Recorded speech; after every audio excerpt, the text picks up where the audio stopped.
Germany అంటే మామూలుగా మనం అనుకునేటట్టు నువ్వు వేరు నేను వేరు అన్న తత్వం ఉన్నప్పుడు జర్మనీ వేరు, ఇండియా వేరు, అమెరికా వేరు అని ఏదో ఒక భావం ఉండేది. కానీ ఇప్పుడు ఏంటంటే భూమి అనేది ఒకటే. మరి డిజిటల్ ద్వారా, ఈ టెక్నాలజీ ద్వారా మనం ఎక్కడున్నా కలుసుకోగలుగుతున్నాం. అలాగే ముందుగా పితామహ బ్రహ్మర్షి సుభాష్ పత్రిజీకి నా హృదయపూర్వక పాదాభివందనములు. మరి ప్రపంచంలో ఉండే పిరమిడ్ మాస్టర్స్ అందరికీ నా హృదయపూర్వక వందనములు. ఇకపోతే నేను మళ్ళీ సెకండ్ క్లాస్ ఇస్తానని చెప్పి అనుకోలేదు. జర్మనీ, అమెరికా, ఇట్లాగే బెంగళూరు, చెన్నై అయిపోయినాక క్లోజ్ చేసేసారు. మళ్ళీ మౌనంలోకి వెళ్ళిపోయాను. ఈ మనసు అనేది చెప్పుదామని ట్రై చేశాం పద్మా మేడం నేను, కానీ ఆపేశారు. ఎందుకనంటే ఏ టైంలో ఏ శబ్దాన్ని, ఏ జ్ఞానాన్ని రిసీవ్ చేసుకుంటారు సిద్ధంగా ఉన్నారో అప్పుడు మనలో నుంచి ఇది బయటకు వస్తుంది. ఇది మాత్రం వాస్తవం. ఇప్పుడు అందరూ ఎంతోమంది పిరమిడ్ మాస్టర్స్ అక్కడ నేను చెప్పడం వాళ్ళు వినడము ఏం లేదు. ఇది మనం అందరిలో ఉండేది. కొన్ని మాలిన్యాల్ని మన మన మనసు మనకు తెలియదు. కాబట్టి ఈ మనస్సుని పరిశుద్ధం చేసుకుంటేనే సమస్తము శుద్ధి అవుతుంది. మనసుతోటి ఆ గందరగోళాలన్నీ ఏర్పడుతున్నాయి. అందుకని దీన్ని ఈరోజు విన్నటువంటి పిరమిడ్ మాస్టర్స్కి, క్రియేటర్స్కి, నా దేవుళ్ళకి అందరూ పరిశుద్ధమైపోగాక అని హృదయపూర్వకంగా నేను కోరుకుంటున్నాను.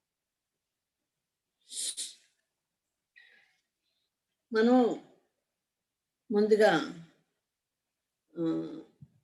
ఉచ్ఛ్వాస నిశ్వాసలు, శ్వాస మొట్టమొదటిసారి నేను శ్వాస మీద ధ్యాస పెట్టినప్పుడు 1998లో ఏమీ చేయట్లేదు, ఊరికే లోపలికి వెళ్ళే గాలి బయటకు వచ్చే గాలి గమనిస్తున్నంత మాత్రాన ముక్కుకి మోకాలు నొప్పికి సంబంధం ఏంటని క్వశ్చన్ వేసుకున్నాను. ముక్కులో గాలికి మోకాలు నొప్పికి. దానికి నాకు రాంపా గారు తర్వాత ఇచ్చారు, ముందు నువ్వు ధ్యానం చేసి శుద్ధి అవ్వు, నీ ఆరోగ్యాన్ని శుభ్రం చేసుకో, తర్వాత చెప్తాను అని. అలాగే తర్వాత చెప్పారు నాకు. ఎలా చెప్పారు? ఈ విశ్వశక్తి అంటే మనం అన్ని చేతులు కట్టేసుకుని, కాళ్ళు కట్టేసుకుని, నోరు కట్టేసుకుని, ఆలోచనలు కట్టేసుకుని, ఇక్కడ ఏం చెప్పారండి? ఆలోచనలు కట్టేసుకుని, వచ్చేటువంటి ఆలోచనలు కట్టేసుకుని, మనస్సును కట్టేసుకుని అని చెప్పాల. మనస్సుని మనం కట్టేసుకోలేము, కానీ మనసులో వచ్చే ఆ ఆలోచనను మనం ఆఫ్ చేయగలం. ఆ టెక్నిక్ ఇచ్చారు ముందు. ఆలోచన ఆపేసినప్పుడు మొత్తం ఎంటీ అయిపోతుంది. ఖాళీ ఇంకొకటి కొత్తది పాత్రలోకి రావటానికి అవుతుంది. ఇవన్నీ ఖాళీ చేయటానికి వేళల్లో రేళ్ళు, శబ్దం, కళ్ళు మూసుకుంటాం, మాట్లాడకుండా ఉండటం, వినకుండా ఉండటం, నిశ్శబ్దంగా ఉండటం, ఇదంతా ఏంటంటే ఎంటీ చేయటం. అప్పుడు ఆ విశ్వశక్తి ఈ బ్రహ్మరంధ్రం ద్వారా, అంటే మనస్సు ఇక్కడే ఉంది, పొరలు పొరలు పొరలుగా భూగోళం కంటే 1000 రెట్లు ఉంది ఇక్కడ. భూగోళం కంటే 1000 రెట్లైనటువంటి మనస్సుని ఇందులో ఉందని ఏ రోజన్నా అనుకున్నామా? మనసు పదార్థం కాదు కదా, తరంగం, కాబట్టి అది ఎంతైనా చుట్టుకుని ఉంటుంది. కానీ అది ఎక్కడుంది? ఈ పదార్థంలోనే ఉంది, ఈ శరీరంలోనే ఉంది, ఈ తలకాయలోనే ఉంది. అంతటి దాన్ని మనం క్లీన్ చేసుకోవాలంటే వల్ల కాదు. అందుకే ఆయన ఈ టెక్నిక్ సంసారంలో నిర్వాణం అని చెప్పి మనకి ఒక యుగం పట్టింది. ఆయనకి పరిశోధన చేసి ఎలాంటి నియమాలు లేకుండా, ఎలాంటి రిస్ట్రిక్షన్ లేకుండా సంసారంలో ఉంటూ, సమస్యల్లో ఉంటూ, అనారోగ్యాల్లో ఉంటున్న వీళ్ళకి అతి సులభమైన మార్గంలో ఎట్లా దీని నుంచి వీళ్ళని బయటపడేయాలి అనేది ఒక యుగం బట్టి పరిశీలించి ఇచ్చాడు ఆ మహానుభావుడు. గొప్ప సైంటిస్ట్ ఆయన, ఆధ్యాత్మిక శాస్త్రవేత్త. ఆయన ఇచ్చిన కొద్దిగా వింటేనే నా బుర్ర ఇంత తిరిగిపోతుంది. ఇక ఆయనలో ఉండేదాన్ని మనం గ్రహించుకోలేం, ఇంపాసిబుల్ అది. అలా నేను ఆ విశ్వశక్తిని తీసుకున్నప్పుడు అది నాడీ మండలం ద్వారా లోపలికెళ్ళి నాడీ మండలము అంటే రక్తనాళాల్లోకి వెళ్ళి గత జన్మ కర్మానుసారం రోగపీడ్యతే అంటే గత జన్మ కర్మలు ఈ రోగం ఎలా పీడిస్తుంది, ఏ రూపంలో ఉంది మన శరీరం అంటే రక్తంలో బబుల్స్ లాగా ఉన్నాయి. వాటిని ఆ రేసు బద్దలు కొట్టుకుంటూ వెళ్ళిపోతే రోగం నయమవుతుంది అనేది ఆనాటి మొట్టమొదటిసారి నేను తెలుసుకున్నటువంటి విషయం అది. అలాగే నా అనారోగ్యాలన్నీ నేను పోగొట్టుకున్నాను. హార్ట్ ఎన్లార్జ్‌మెంట్, మోకాళ్ళ నొప్పి, నడుము నొప్పి, మరి ఆయాసం ఉండేది. ఇవన్నీ కూడా అసలు ఎలా వెళ్ళిపోయినాయో నాకు తెలీదు ధ్యానం మొదలుపెట్టిన కాడి నుంచి. హ్మ్. సర్వ వితౌట్ మెడిసిన్ మై బాడీ. ఆ రోజు నుంచి ఈ రోజు దాకా నాకు 23 సంవత్సరాలు, 22 ఏళ్ళు, 23 సంవత్సరాలు వచ్చినాయి. 23 సంవత్సరాల నుంచి కూడా మళ్ళీ నేను ఒక్క టాబ్లెట్ గాని అసలు ఇది వచ్చిందని గాని ఏమి లేదు. ఏదైనా ప్రాబ్లమ్ వచ్చినా మెడిటేషన్ చేసుకుంటూ అది తగ్గిపోవటం అయిపోతూ ఉంది. కానీ ఇక్కడ మళ్ళీ మళ్ళీ ఎందుకు ప్రాబ్లమ్స్ వస్తున్నాయి? పోయినయి మళ్ళీ ఒక్కొక్కసారి ఎందుకు తిరగబడుతున్నాయి? నాకు తెలుసు నా లంగ్స్‌లో ఇంకా నాకు ఎఫెక్ట్ ఉంది అని. ఆ కర్మ ఉంది అని.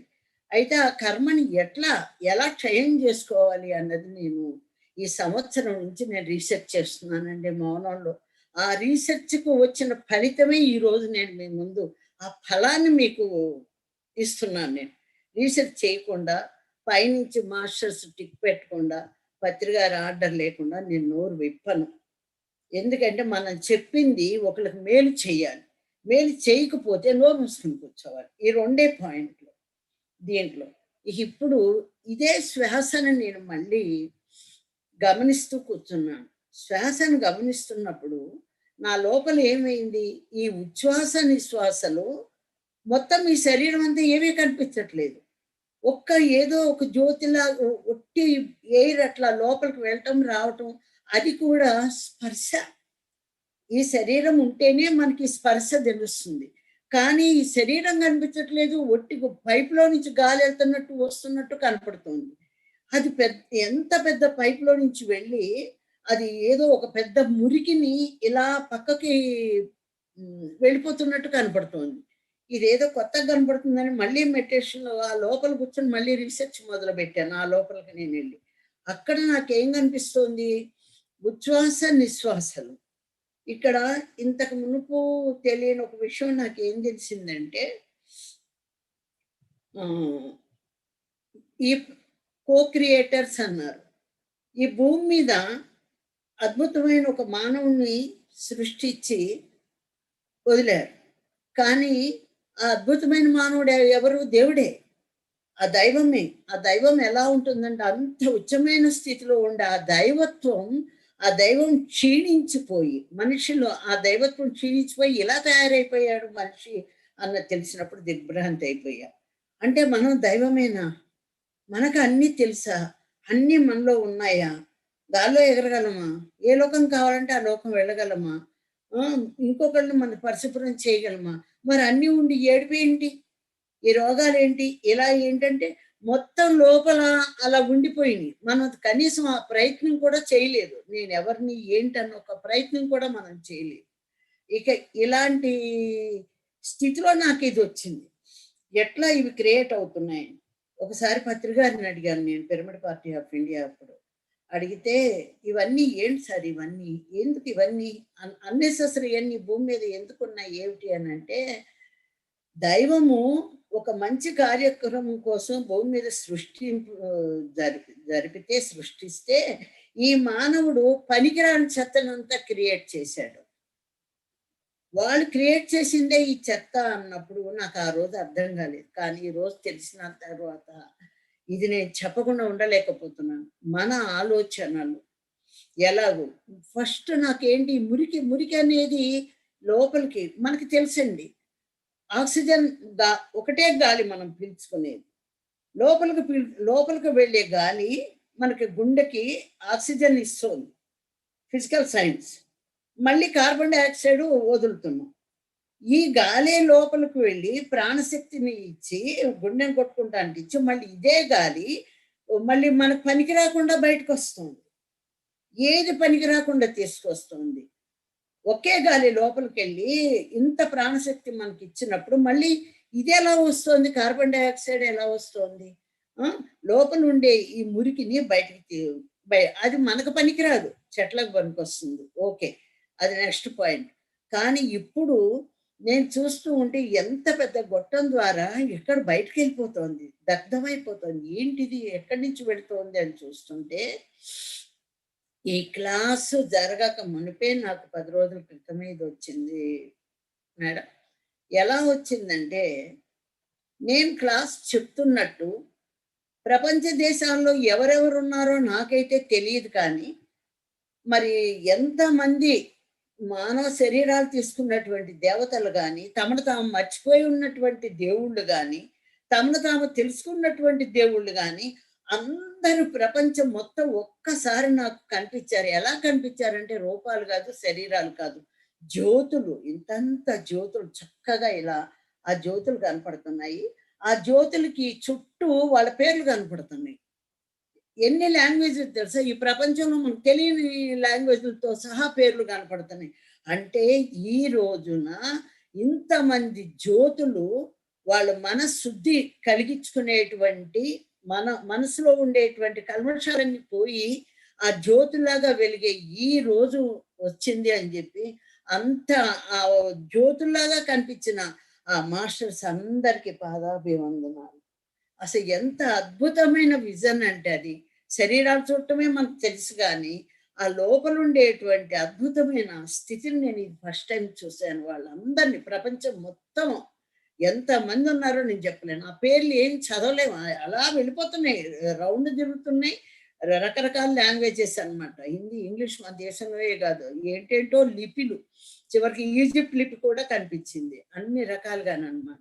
ఇంతకీ చెప్పొచ్చేదేంటంటే, మనము లోపలికి పీల్చుకునే ఈ గాలి, లోపలికి వెళ్ళే ఈ గాలి, ఈ ప్రాణానికి శక్తినిస్తుంది. అదే గదా! విశ్వశక్తిని మనం తీసుకొని ఇస్తున్నాం. మరి ఈ కర్మ ఎలా క్షయమవుతాంది? జ్ఞానాగ్ని దగ్ధాది కర్మణే అన్నారు. ఇది ఏ రూపేణ క్షయమవుతోంది? ఎలా ఈ ఆరోగ్యం ఆరోగ్యం బాగుపడిందంటే కర్మ దగ్ధమైపోయినట్టే. ఆ దగ్ధం ఎలా అవుతుంది అనంటే, కార్బన్ డయాక్సైడ్ లాగా ఇది ఎప్పుడైతే ధ్యానంలో కూర్చున్నామో, ధ్యానానికి ముందు అది దగ్ధం అవట్లా. అందుకే రోగాలు తగ్గట్లేదు. పైపైన వేసుకుంటున్నాం. కానీ ఇది ఎప్పుడైతే మనం దీన్ని ధ్యానం చేసుకొని లోపలికి వెళ్ళిందో, ఈ గాలి లోపలికెళ్ళిన ఈ ప్రాణవాయువు, గాలి గాదు బయట తిరిగేదంతా గాలే. కానీ ఇది ప్రాణవాయువు. ఈ ప్రాణవాయువు లోపలికెళ్ళి ధ్యానం ద్వారా ఈ విశ్వశక్తి లోపలికి రాగానే అది నాడీమండలం శుద్ధి చేస్తూ ఉన్న దాని యొక్క ప్రకంపనలన్నీ బయటకొస్తాయి. ఒక గాలి ప్రకంపనలు ఎంత దూరం వెళ్తాయో, అలాగే ఈ విశ్వశక్తి నాడీమండలంలో ఉండి ఈ ప్రకంపనలు బయటకొచ్చేసి, అవి ఈ పీల్చుకున్న ప్రాణవాయువు ఉంచి మిగతాది ఏం చేస్తుంది? మళ్ళీ కార్బన్ డయాక్సైడ్‌గానో లేకపోతే ఇంకో బయటకో రావట్లేదు. బయటికి ఎలా వస్తాంది? లోపలుండే కర్మలన్నీ దగ్ధం చేసేసింది. మొత్తం ఈ ఈ అగ్ని ఈ విశ్వశక్తిని తోడు తీసుకొని, ఈ లోపలుండేటువంటి మొత్తం కర్మను దగ్ధం చేసి, ఆ దగ్ధం చేసిన గాలిని మళ్ళీ నిశ్వాసగా బయటకొచ్చేసింది. ఇది నేను చూసిన విజన్. అమ్మ బాబోయ్! ఇదా పత్రి గారి ప్లాను? మన కర్మని ఇలాగా ఏ రకంగా కర్మ బయటకొస్తుంది? ఎలా వస్తుంది? గుండె చప్పుడు ద్వారా. అంతకు మునుపు ఉండే గుండె చప్పుడు వేరు. ధ్యానం చేసిన తర్వాత గుండె చప్పుడు వేరు. ఇది దగ్ధమైపోతూ ఈ గుండె చప్పుడు ప్రతి నిమిషం మనం నిద్రపోతున్నా ఎన్ని సార్లు కొట్టుకుంటుందో అది సెకండ్‌కి. ఆ కొట్టుకున్న ప్రతిసారి కూడా ఈ హ్మ్, మన లోపల ఉండే దీని కర్మని ఆ చప్పుడు ద్వారా అంటే శబ్దం ద్వారా బయటకి నెట్టేస్తోంది. రెండో పాయింటు మన నోట్లో నుంచి ఆవిరి వస్తుందండి. ఎలా అంటే ఆవిరి వేడిగా వస్తుంది. ఆ ఆవిరి ద్వారా కూడా బయటికెళ్ళిపోతుంది. ఇలా ఆవిరి ద్వారా బయటికెళ్ళిపోతుంది. గుండె చప్పుడు ద్వారా బయటికెళ్ళిపోతుంది. లోపల ఆ విశ్వాగ్నితోటి కలిసి ఇది దగ్ధమైపోయి దీని ద్వారా మళ్ళీ నిశ్వాసం ద్వారా బయటికెళ్ళిపోతుంది. ఒక్క కళ్ళు మూస్తూ శ్వాస మీద ధ్యాస పెడతం వల్ల కర్మ చూడండి ఏ రకంగా ఎట్లా క్షయమైపోతోందది. ఎంత అద్భుతంగా క్షయమైపోతోంది. ఆ! మరి ఇవన్నీ నేను పరిశోధించి చూసుకున్నాను. ఇలా నా లోపలికి వెళ్లి నేను చూసుకున్నాను. ఇలా దగ్ధమవుతుందా, ఇలా వెళ్ళిపోతుందా, ఇదవుతోందా, కానీ ఇంత కర్మ తగ్గుతోంది, ఆరోగ్యం బాగుంది అంటున్నాము, మరి మన మానసికమైన ప్రవర్తన చేంజ్ వస్తోంది, ఎన్నో రకాలుగా పిరమిడ్లు కట్టిస్తున్నాము, ధ్యానం చెప్తున్నాం. ఎందుకంటే ఈ ప్రపంచంలో ఫైనల్గా మనం కొత్త వారికి కానీ ఎవరికి కానీ 10 మందికి ధ్యానం చెప్పిన దానికంటే ఇంకా అల్టిమేటం ఏమీ లేదు. అదొక్కటే అన్నిటికంటే ఇప్పుడు ముఖ్యమైనదన్నమాట. అలానే ఇవన్నీ చూసుకున్న గుణాలు మాత్రం చాలా మందిలో మారలేదండి. నేను గొప్ప, మీరు ఎందుకంటే ఒకప్పుడు నేను అలాగే అనుకున్నా. అబ్బో! నాకు చాలా తెలిసింది వీళ్ళకి తెలీదు అని. కానీ వాళ్ళు తర్వాత తెలుసుకుంటారు. నేను ముందు తెలుసుకున్నాను అన్నది నాకు జ్ఞానం వచ్చి నాకు అర్థమైంది. కొన్నాళ్ళయినాక అర్థమైంది. ఎందుకంటే అంతా ఒకటే. ఒకళ్ళు ఇక్కడున్నారు, ఒకళ్ళు ఇక్కడున్నారు అంతే. వీళ్ళు పైకెళ్తే వీళ్ళు పైకెళ్తారు. అంతకు మించి తేడా ఏమీ లేదు. మరి ఈ ఈ విషయంలో ఈ గుణాలనేవి చాలా మందిలో ఎంత గొప్ప మాస్టర్ అయినా సరే ఆ గుణాలు పోలేవు. ఎవరిని ఇక్కడ నేను జడ్జ్ చేయట్లేదు. నన్ను నేనే చెప్పుకుంటున్నా. కొన్ని గుణాలున్నాయి. ఈ గుణాలు ఎందుకు పోలేదు? ఏంటి దీంట్లో ఉండే మన ఇది ఎట్లా? ఎందుకంటే ఇక్కడ మనసు మన ఎవరికి వాళ్ళమే చెక్ చేసుకోవాలండి. ఒక సంఘటన జరిగినప్పుడు మన మనసు ఎలా ఉంది? కనీసం అసలు నా మనస్సు ఏంటో నాకు తెలీదు. నేను కరెక్ట్ అనుకుంటున్నాను గానీ, నా మనస్సు ఏమిటి అనేది నేను దాన్ని పూర్తిగా వివరణగా నేను తెలుసుకోలేకపోయాను. ఇంకొకటి, ఏదైతే కార్బన్ డయాక్సైడ్ బయటకొస్తుందనుకుంటున్నామో, ఏదైతే దగ్ధమై బయటకొస్తుందనుకుంటున్నామో అది ఇప్పుడు మాట. కానీ జ్ఞానం లేక మునుపు మన లోపలుండే భావాలన్నీ ఈ భూమికి ఒక ఇది ఉంది. ఇది సృష్టి. ఏది గింజ పెట్టినా మొక్కొస్తుంది. ఏది 2 కలిసినా ఓ బిడ్డ పుడుతుంది. ఎందుకంటే సృష్టి క్రియేషన్ ఇక్కడ. కానీ ఒక భావన, ఒక భావన అంటే ఎంత ఇది? మన లోపల ఒక సరికాని భావన గాని, సరియైన భావన గాని, ఆ నిశ్వాస ద్వారా బయటకొచ్చినప్పుడు అవి క్రియేట్ అవుతున్నాయని తెలుసుకున్నప్పుడు నా ఒళ్ళంతా జలధరించిపోయింది. ఈ ఈ పాములు గాని, పురుగులు గాని, ఇవి గాని, మిగతావి ఏదైనా సరే, ఈ భూమండలంలో ఏవైతే ఉన్నాయో అవన్నీ మనమే క్రియేట్ చేసాం. అంటే మనకు తెలీదది. మన ముక్కులో నుంచి వచ్చినటువంటి ఆ భావన అన్నది దీంట్లో కలిసి బయటికి రాగానే ఈ భూమిలో ఒక సృష్టి, ఒక రూపం ఏర్పడిపోతున్నాయి వాటికి. చూడండి, బియ్యం చక్కగా మనం డబ్బాలో పోసి పెడతాం, కందిపప్పు పెడతాం. పురుగు ఎక్కడి నుంచి వస్తుంది? అసలు బ్యాక్టీరియా ఎక్కడి నుంచి పుడుతోంది? ఎలా వస్తున్నాయి ఇవన్నీ? భావాలే. ప్రపంచమంతా కూడా సర్వనాశనం అయిపోవటానికి మూల కారణం ఈ సరికాని భావాలు. సరి అయిన భావాలు, సరికాని భావాలు. అందరూ బాగుండాలి, నిస్వార్థంగా ఉండాలి అన్నది వేళ మీద లెక్క పెట్టొచ్చు.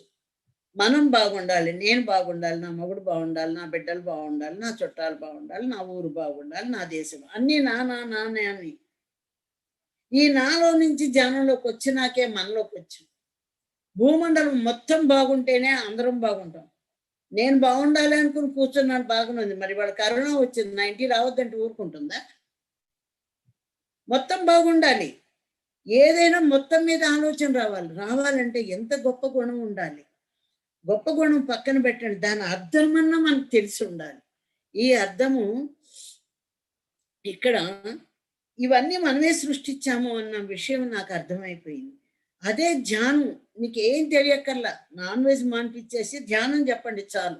నువ్వు ధ్యానం చెప్పినా సరే నాన్ వెజ్ మానేయి చాలు అన్నారు ముందు. నాన్ వెజ్ మానిపించి ధ్యానం చేయటం వల్ల మన లోపలదంతా బయటికి పోయి ఏమవుతుంది? ఇప్పుడు ధ్యానంతోటి ఈ కర్మంతా క్షయమైపోయి నీ కొత్తగా క్రియేట్ అవ్వవు. ఇప్పుడు చెత్త పుట్టదు. ఇప్పుడు ఎవరైతే ధ్యానం చేస్తున్నారో వాళ్ళ ఆలోచన కానీ, వాళ్ళ సరికాని భావాలు కానీ ఈ నిశ్వాసం నుంచి వచ్చినా అవి దగ్ధమైపోయి వస్తున్నాయి. Note this point please. ఎంత గొప్ప కొటేషన్ ఇచ్చారు చూడండి. ధ్యానం తర్వాత నీ ఆలోచన నీకు తెలియకుండానే నీ లోపల నుంచి దగ్ధమైపోయి బయట క్రియేట్ అవ్వదు. అంతకు మునుపు అంత క్రియేట్ చేసుకున్నావు. నీ వాస్తవానికి నీవే బాధ్యుడు అని కృష్ణుడు చెప్పిన ఈ మాట, నేనే బాధ్యుడు అంటే ఎలా బాధ్యురాలను అవుతాను, ఎలా బాధ్యుడు అవుతాం? ఇదిగో ఇలా బాధ్యుడు. ఒక్కొక్క ముక్కని సైంటిఫిక్ గా వివరించి చెప్పాలంటే అసలు వినేవాళ్ళు ఎవరు, చెప్పేవాళ్ళు ఎవరు? అలా అలా జరిగింది. ఇప్పుడు అందుకని 100 మందికి, వేల మందికి 10 సంవత్సరాల్లో ప్రపంచాన్ని జ్ఞానమయం చేస్తానన్న పత్రి గారి యొక్క సంకల్పానికి కారణం ఇదండి. జ్ఞానం ఒక్కటి చెప్తే చాలు ప్రతి ఒక్కళ్ళు. తర్వాత ఇక అక్కడే దగ్ధమైపోతాయి కాబట్టి ఇక ప్రక్షాళన అయిపోతారు. ప్రతి మనిషి ధ్యానంతో లోపల ప్రక్షాళన అయిపోతారు. తర్వాత నీవెవరివి అని అడిగారు. నేను సర్వాన్ని. మనమెవరం? ముందు నీవెవరు అని అడిగారు. నేను సర్వాన్ని. అయితే మనమెవరం? మనమంతా ఎవరు? మనం జ్ఞాత జీవులం. ఇక్కడ జ్ఞాత అంటే జగానికి పరిచయం చేసిన వాళ్ళం. ఏం పరిచయం చేస్తున్నాం? ధ్యానం పరిచయం చేస్తున్నాం. ఇప్పుడు అదే కదా మోస్ట్ ఇంపార్టెంట్. ధ్యానం ఎవరైతే పరిచయం చేశారో వాళ్ళని జ్ఞాతి అంటారు. జ్ఞాతులు అని చెప్పేసి. అయితే ఎందుకు ఈ భూమి మీద జన్మ తీసుకున్నాం? అసలు ఎవరికన్నా క్వశ్చన్ వచ్చిందండి? పుట్టి పెరిగినాక మనకు కావలసిన వాటి కోసం మనం తాపత్రయపడుతున్నామే తప్ప ఈ జన్మ ఎందుకు తీసుకున్నాం అంటే అందరికీ కాదు, ఎంతో మంది ఆత్మ అంటే ఏంటి అని పరిశోధన చేసుకునే వాళ్ళు ఎంతో మంది ఉన్నారు. అది వేరే విషయం. అంటే సరే, అద్దంలో ఎందుకు చూసుకుంటాం మనం? అద్దం ప్రజెంట్ అద్దం లేకుండా లేదు. అద్దంలో ఎందుకు చూసుకుంటున్నాం? ఓ చీర సరిగ్గా ఉందా లేదా, పౌడర్ బొట్టు సరిగ్గా ఉన్నాయా లేవా, తల సరిగ్గా ఉందా లేదు. అద్దం లేకపోతే ఇవన్నీ మనం చూసుకోగలుగుతాం? చూసుకోలేము. అలా చూసుకోకుండా ఒట్టి వేలుముడేసేసుకుని అట్లా బతికేసిన వాళ్ళు ఉన్నారు. ఎందుకంటే అద్దమే అవసరం లేదు వాళ్ళకి. కానీ ప్రతి జీవికి కూడా డ్రెస్ అయిన తర్వాత, ప్రొద్దున లేచిన తర్వాత అన్నిటితో పాటు అద్దం చాలా ముఖ్యమైన అవసరం. ప్రతి డ్రెస్సింగ్కి, తలకి, అన్నిటికీ అవసరం. మరి అద్దం ఉంటేనే మనం ఎలా చూసుకోగలుగుతున్నామో, అది లేనప్పుడు అద్దమే అవసరం లేదు కదా. అయితే నిన్ను నువ్వు ఎలా తెలుసుకుంటావు? నిన్ను తెలుసుకున్నావా అన్నాడు రమణ మహర్షి గారు. నిన్ను నువ్వు తెలుసుకున్నావంటే నన్ను నేను తెలుసుకోవటం ఏంటి అని చెప్పి అన్నాడు. అది ఎన్నో రీసెర్చ్ అయింది. అసలు నేనంటే ఏంటి, నన్ను నేను తెలుసుకోవటం ఏంటి, నా లోపల నేను ప్రయాణం చేయటం ఏంటి, నీ లోపల నువ్వు ఉండు అంటారు. ఎలా ఉండాలి? ఇక్కడ నన్ను ఎవరు, నేను ఎవరు, తెలుసుకున్నది ఎవరు, అడిగింది ఎవరు? ఇక్కడ నన్ను అంటే ఆత్మని, నిన్ను నీవు. ఈ నీవెవరు? ఎవరు తెలుసుకోవాలి? ఎలా తెలుసుకోవాలి? ఈ నీవు అన్నదే నన్ను అంటే అసలు నేను ఎవరిని అన్నది ఆత్మ. ఎవరు తెలుసుకోవాలి ఇక్కడ? నేను ఇది అనేది తను తానే తెలుసుకోవాలి. నిన్ను నీవు తెలుసుకున్నావా అంటే ఈ ఆత్మ నన్ను తన్ని తాను తెలుసుకుందా? తెలుసుకోవాలా. ఎందుకని తెలుసుకోలేదు? శరీరం అనుకుంది, మనస్సు అనుకుంది, బుద్ధి అనుకుంది, ఈ మూడు నేను అనుకుంది. ఈ మూడిటి ద్వారా, శరీరం ద్వారా ఏమనుభవిస్తున్నామో, విడుస్తూ ఇవన్నీ నేను అనుకుంది. అది ఈ మూడు అయిపోయినాయి. చచ్చిపోయేదాలు బూడిద అయిపోయింది. మరి ఇది ఇలాగే నుంచుంది. మరి నేనేంటి? ఇది మాయ కమ్మేసింది. ఈ కమ్మి ఆ ఎథరిక్ బాడీ అంతా చుట్టుకుని తిరుగుతూ ఉంది. మళ్ళీ ఆ భావనాలోకానికి వెళ్తుంది, తిరిగి వస్తుంది. తెలుసుకోవాలా? అది నిన్ను నువ్వు తెలుసుకోవాలి. నిన్ను నువ్వు తెలుసుకోవాలంటే మార్గం ధ్యానం ఒక్కటే. ఆ మాయని మనం ఇచ్చేయాలంటే కూడా ధ్యానం ఒక్కటే. ఈ నన్ను నేను ఎలా తెలుసుకోవాలి అని ఎప్పుడైతే ఇప్పుడు మనం చచ్చిపోయినా తెలుసుకుంటామా నేను ఎవరినని?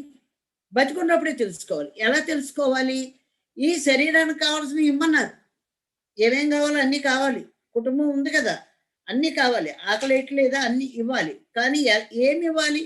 ఏం ఆహారం తీసుకోవాలి, ఎలా మాట్లాడాలి, ఎలా నిద్రపోవాలి, ఎలా తినాలి, ఇవన్నీ కూడా ఆయన నేర్పిస్తేనే అర్థమైంది. మరి ఇవన్నీ ఈ శరీరానికి ఏం కావాలో ఇచ్చేసి ఊరుకుంటున్నాం. అంత మట్టికి మనసులోంచి ఆలోచనలు కూడా అనవసరంగా ఏమీ పట్టించుకోవట్లేదు. ధ్యానం చేసుకుంటున్నాం, కుటుంబం చూసుకుంటున్నాం, సజ్జన సాంగత్యం, ధ్యానం చెప్తున్నాం. Full busy. 1 ఇయర్ ఎప్పుడైపోతుందో తెలియట్లే. బిజీలో ఉండిపోతున్నాం ధ్యానం చేసుకుని. ఇక్కడ ఏమైపోయింది, ఈ బుద్ధి ఈ రెండు పనిలో ఉన్నాయి కాబట్టి ఈ బుద్ధి కూడా దాని వైపే తిరిగిపోయింది. ఇప్పుడు దీనికి అర్థమైంది అనమాట. ఎట్లా అర్థమైంది, వీళ్ళు ధ్యానం చేస్తున్నారు, ఇవన్నీ చూస్తున్నారు, అంటే శబ్దం ద్వారా ఏం చెప్పాలో, శరీరానికి ఏం కావాలో అన్ని ఇచ్చేసుకుంటున్నారు. ఈ మనసులో నుంచేమో సరికాని ఆలోచన తుడిచేసుకుంటున్నాం, ఈ సరైన ఆలోచనలో వెళ్ళిపోతున్నాం. బుద్ధి కూడా అటు తిరిగిపోయింది. ఇక అప్పుడు ఇది కూర్చుంది, ఏంటి నేను ఎవరిని, అప్పుడు వస్తుంది దాని క్వశ్చన్. ఎవరైతే శ్వాస మీద ధ్యాస పెట్టారో మనం ఈ క్వశ్చన్ వచ్చిందే లేదో ఈ మనసుకు అందదు, అందినా అందకపోయినా దీనికి వచ్చింది. ఈ ఆత్మకి రాగానే ఇది ఇక నేనేంటి, నా కథ ఏంటి, నేను ఎవరినని దానికి ఎప్పుడైతే ఆ క్వశ్చన్ వచ్చిందో అది అన్ని చూసుకుంది. ఈ మూడు వైపులు దానికి టచ్ అవట్లా. అప్పుడు ఇటు తిరగడం మొదలు పెట్టింది, దీని వైపు నెమ్మదిగా ఇటు తిరగటం. ఇది ఇన్నర్ జర్నీ. ఎవడైతే శ్వాస మీద ధ్యాస పెట్టారో ఇన్నర్ జర్నీ స్టార్ట్ అయిపోయినట్టే. ఇంకా కొత్తగా ఏం లేదు, నువ్వు జర్నీలోకి వెళ్ళిపోయావు. ప్రయాణం, ట్రైన్ ఎక్కావు, ట్రైన్ తీసుకెళ్ళిపోతుంది నేను. అలాగే నువ్వు కూడా ఈ పరమాత్మ వైపు అనే ట్రైన్కి ఎక్కావు. ఇక ఇక ఇంకా నువ్వు ఇటు తిరగడం మొదలు పెట్టినాక ఇటు సచ్చినా తిరగవు. వీటి పనులు ఇవి ఉన్నాయి. ఇది ఇటు తిరగడం మొదలుపెట్టి పరమాత్మ స్థాయికి చేరుకుంటుంది. అయితే ఇక్కడ ఇది బాగానే ఉంది, ఇది బాగానే ఉంది, అన్ని బాగున్నాయి, కానీ ఈ మనస్సు, ఈ ప్రపంచం అనే మనస్సు, అసలు నేను ఎవరిని అని ఆత్మ తను తాను తెలుసుకుంటాను. మరి అద్దంలో చూసుకొని అన్ని బాగానే ఉన్నాయి, మరి ఆత్మ కూడా అద్దంలో నేనెవరిని అని తెలుసుకోవాలంటే అది అద్దంలో చూసుకోవాలా వద్దా? అది అక్కడే ఉండి తెలుసుకోలేవు, ఎందుకంటే దానికి అర్థం లేదు. ఇక్కడ అది తన్ను తాను తెలుసుకోవాలంటే ఈ శరీరమే దానికి అర్థం. ఈ శరీరం అనే అద్దంలో, ఈ శరీరంలో ప్రవేశించి ఈ శరీరం ద్వారా తను అన్ని చూసుకోండి. తన శరీరానికి ఏం కావాలి, మనసుకి ఏం కావాలి, ఇదంతా అన్ని ఏదైతే కావాలో హతోస్మి ధ్యానం చేసిన తర్వాత నేను చూసినాక ఏంటి, ఆత్మ అంటే ఎంతో ఇదిగా, ఇంకేదో గొప్ప చాలా విలువైంది, అది ఎంతో గొప్ప జ్ఞానం ఉంది, ఇవన్నీ పనికిరావు అనుకున్నాం. ఇదేంటి, ఇవన్నీ ఆత్మ ఆ స్థితిలో ఉంటే శరీరము మనసు ఈ స్థితిలో ఉన్నాయి ఏంటి అని అంటే అప్పుడు అర్థమైపోయింది నాకు, రామచంద్ర ఇదా ఇదా నేనంటే, ఈ భావాల, ఈ కోరికల, ఈ తృష్ణ, ఈ రోగాల, ఇలాంటి ఆలోచనల, ఇదా నేనంటే? కాదు కాదు, ఇవన్నీ నేను కాదు, ఇవన్నీ పనికిరాని మనసు యొక్క ఆలోచనలే ఇవన్నీ. కానీ నేనంటే ఏంటో ఇప్పటి నుంచి నేను తెలుసుకుంటాను అని అప్పుడు ఆత్మ తన లోపల తాను ఎప్పుడైతే ఆత్మ తన గురించి తపన పడిపోతుందో, జ్ఞానం కోసం తప్పించిపోతుందో, అలాంటి వాళ్ళందరిని ఒక మూటలో కట్టేశారు పత్రి గారు మొత్తాన్ని. ఎప్పుడైతే వాళ్ళందరినీ ఒక కూట్లోకి జాయిన్ చేసేసారు, ఇంకెవరు ఇక్కడ వేరు వేరు ఎవరు లేము, మీరు వేరు నేను వేరు కాదు, మనం ఉయ్ ఎన్నో డైలాగులు కొట్టాం, మనం మనం అంత ప్రేమ అదంతా డాష్ చెప్పాలంటే ఊరికే నోటి మాటే అదంతా. కానీ ఇప్పుడు హృదయపూర్వకంగా ఇక్కడ నేను వేరు మీరు వేరు లేము. మనం ఎవరు, మనం జ్ఞాతులు, ప్రపంచానికి తెలియచెప్పేవాళ్ళం. ఎవరు చెప్తున్నారు ప్రపంచంలో? చూడండి, ఏ దేశంలో కూడా ఎవరు శ్వాస మీద ధ్యాస పెట్టించారు, ఎవరు ఈ కర్మ నుంచి బయటపడేయించారు? ధ్యానం అంటే ప్రార్థన కాదు, ధ్యానం అంటే స్తోత్రం కాదు, ధ్యానం అంటే యజ్ఞం కాదు, జ్ఞానం అంటే పూజ కాదు, అవన్నీ అడ్డదారులే. అది ధ్యానం కాదు. ధీ అంటే ఆత్మ, యానం అంటే ప్రయాణం. ఆత్మతో ప్రయాణించేది మాత్రమే ధ్యానం. నువ్వు భజన చేస్తుంటే ఆత్మ ఎక్కడ ప్రయాణం చేస్తుంది? ఎంత సింపుల్గా ఆయన చెప్పినప్పుడు పూజలు వద్దా, అయ్యొద్దా, ఇవొద్దా అని అనేక రకాలైన ఎదురులు ఎదుర్కొన్నాం. అవి వద్దు అని కాదు, అది కాదు మార్గం, అది కాదు మార్గం. ఇది శ్వాస మీద ధ్యాస.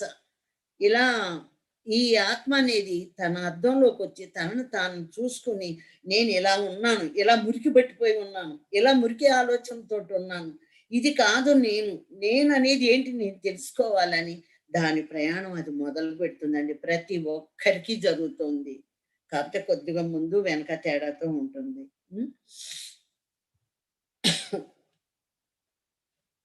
ఇప్పుడు ఇక మన మనస్సు గురించి శ్వాస అన్నది, నేను నా శ్వాస అన్నది నాకు రీసెర్చ్ చేయడానికి 10 సంవత్సరాలు బట్టి. ఇవాళ మీరు అందరూ టకటక అసలు చూస్తుంటే ఆశ్చర్యం వేస్తుంది. ఏంటి సార్ మేమేమో నానా కష్టపడి 24 గంటలు 22 గంటలు ధ్యానం చేసి అసలు ప్రపంచం అనేది మర్చిపోయి, పెళ్ళిళ్ళు మర్చిపోయి, పేరెంటాళ్ళు మర్చిపోయి, బయట ప్రపంచం మర్చిపోయి అంత లోతుకు వెళ్ళి కూర్చుంటే ఇవాళ ఇలా వచ్చి ఇలా ధ్యానంలో కూర్చుని అలా సిక్సర్లు కొట్టేస్తున్నారు వీళ్ళు అని. అంటే అప్పుడు అన్నారనమాట, ఏం లేదు మేడం, మీరు ముళ్ళ పెంకులు, గాజు పెంకులు కష్టపడి రాళ్ళు ఏరి రోడ్డు వేయాలి. ఆ కష్టానికి మీరు సిద్ధపడ్డారు. వాళ్ళు అంత కష్టపడలేరు మేడం. వాళ్ళకి జ్ఞానం ఉంది. కానీ ఆ పైన ఉండే మాస్టర్స్ ఈ భూమి మీదకి వచ్చి ఈ చెత్త అంతా ఎవడు పడతాడని రారంటారు. కానీ వాళ్ళని ఎలాగోలా దింపాలి, వాళ్ళని భూమి మీదకి. దింపాలి కాబట్టే నేను దింపిస్తున్నాను. ముందు రోడ్డు వేయించేశాను. కష్టపడే వాళ్ళందరూ ముందు బ్యాచ్ అంతా 95, 96 నుంచి కూడా ముందంతా చక్కగా రోడ్డు వేసేశారు. ఆ రోడ్డు మీద ప్రయాణం సుఖం మీకు ఇప్పుడు. ఎందుకంటే ఆ కష్టం అక్కర్లేదు. ఇంకా అన్ని గంటలు కూర్చో అక్కర్లేదు. మీరు ఆ జ్ఞానం అవగాహన వచ్చేస్తుంది ఇప్పుడు. చకచక ఇలా వస్తున్నారు, నెలలో ధ్యానం చేసుకున్న ఇలా ధ్యానం నేర్చుకున్నారు, అలా ధ్యానం చెప్పేస్తున్నారు. కావాల్సింది అది. ఇక జ్ఞానం అంటారా అంతులేదు, అనంతం అది తీసుకోవడం. కాకపోతే అన్నిటికంటే ఇక్కడ మనకి మన పతనం అయిపోవటానికైనా అద్భుతమైన స్థితికి వెళ్ళటానికైనా కారణం మనస్సు ఒక్కటే. ఆ మనస్సు గురించే మనం ఇవాళ తెలుసుకుందాం. శ్వాస ఎలాగో శ్వాస మీద ధ్యాస పెట్టాం. ఎందుకంటే అద్భుతమైన కలలు గంధం. ప్రపంచం మొత్తం ధ్యానం అయిపోవాలి. ప్రపంచం మొత్తం జీవహింస మహాపాపం అని తెలుసుకోవాలి. ఈ భూమండలం ఒక దివ్యలోకం అయిపోవాలి. మనం దైవాలం అని తెలియాలి. ఇలాంటి అద్భుతమైన ఆలోచనలు మనం పెట్టుకుంటే అప్పుడు ఈ పీల్చుకున్న గాలి ఆ అద్భుతమైన ఆలోచనతో బయటకు వచ్చి సృష్టింపబడతాయి కదా. ధ్యానం చేసుకుని ఆ ఆలోచన మనకు వచ్చినప్పుడు ఎలా ఉంటుంది? ఎన్ని అద్భుతాలు, మహాద్భుతాలు. ఒక ముళ్ళ పొదల్లో నుంచి ఒక పువ్వులా పరిమళించాం. ఒక రాతి శిల్పాన్ని ఒక సజీవ శిల్పం అయ్యాం. అలాంటప్పుడు అందరూ పువ్వులు సృష్టించగలిగితే ఈ జగమంతా, పువ్వులంటే ఎవరు? దేవతలే. వాటి రంగులు, వాటి రూపాలు, వాటి సువాసనలు, ఆ పూల రూపంలో వాటి అంశాలన్నీ వచ్చేసినాయి. మరి ప్రపంచం అంతా పువ్వులు అయిపోదా?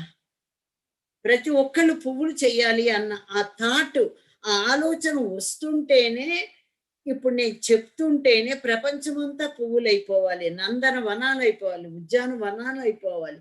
ఆ దేవతల్లాగా మనం ఇదవ్వాలి అంటేనే మీ లోపల నుంచి అవన్నీ క్రియేట్ అయిపోయి వచ్చేస్తున్నాయి. వింటేనే వచ్చేస్తున్నాయి. ఇక మీరు అనుకుంటే ఎంత అద్భుతంగా ఉంటుంది. ఎంత అద్భుతమైన ఆలోచన చేయాలి ఒక పిరమిడ్ మాస్టర్. మన గురించి మనం ఆలోచించుకోవాలి. ఒక అద్భుతమైన ఆలోచన చేయాలి.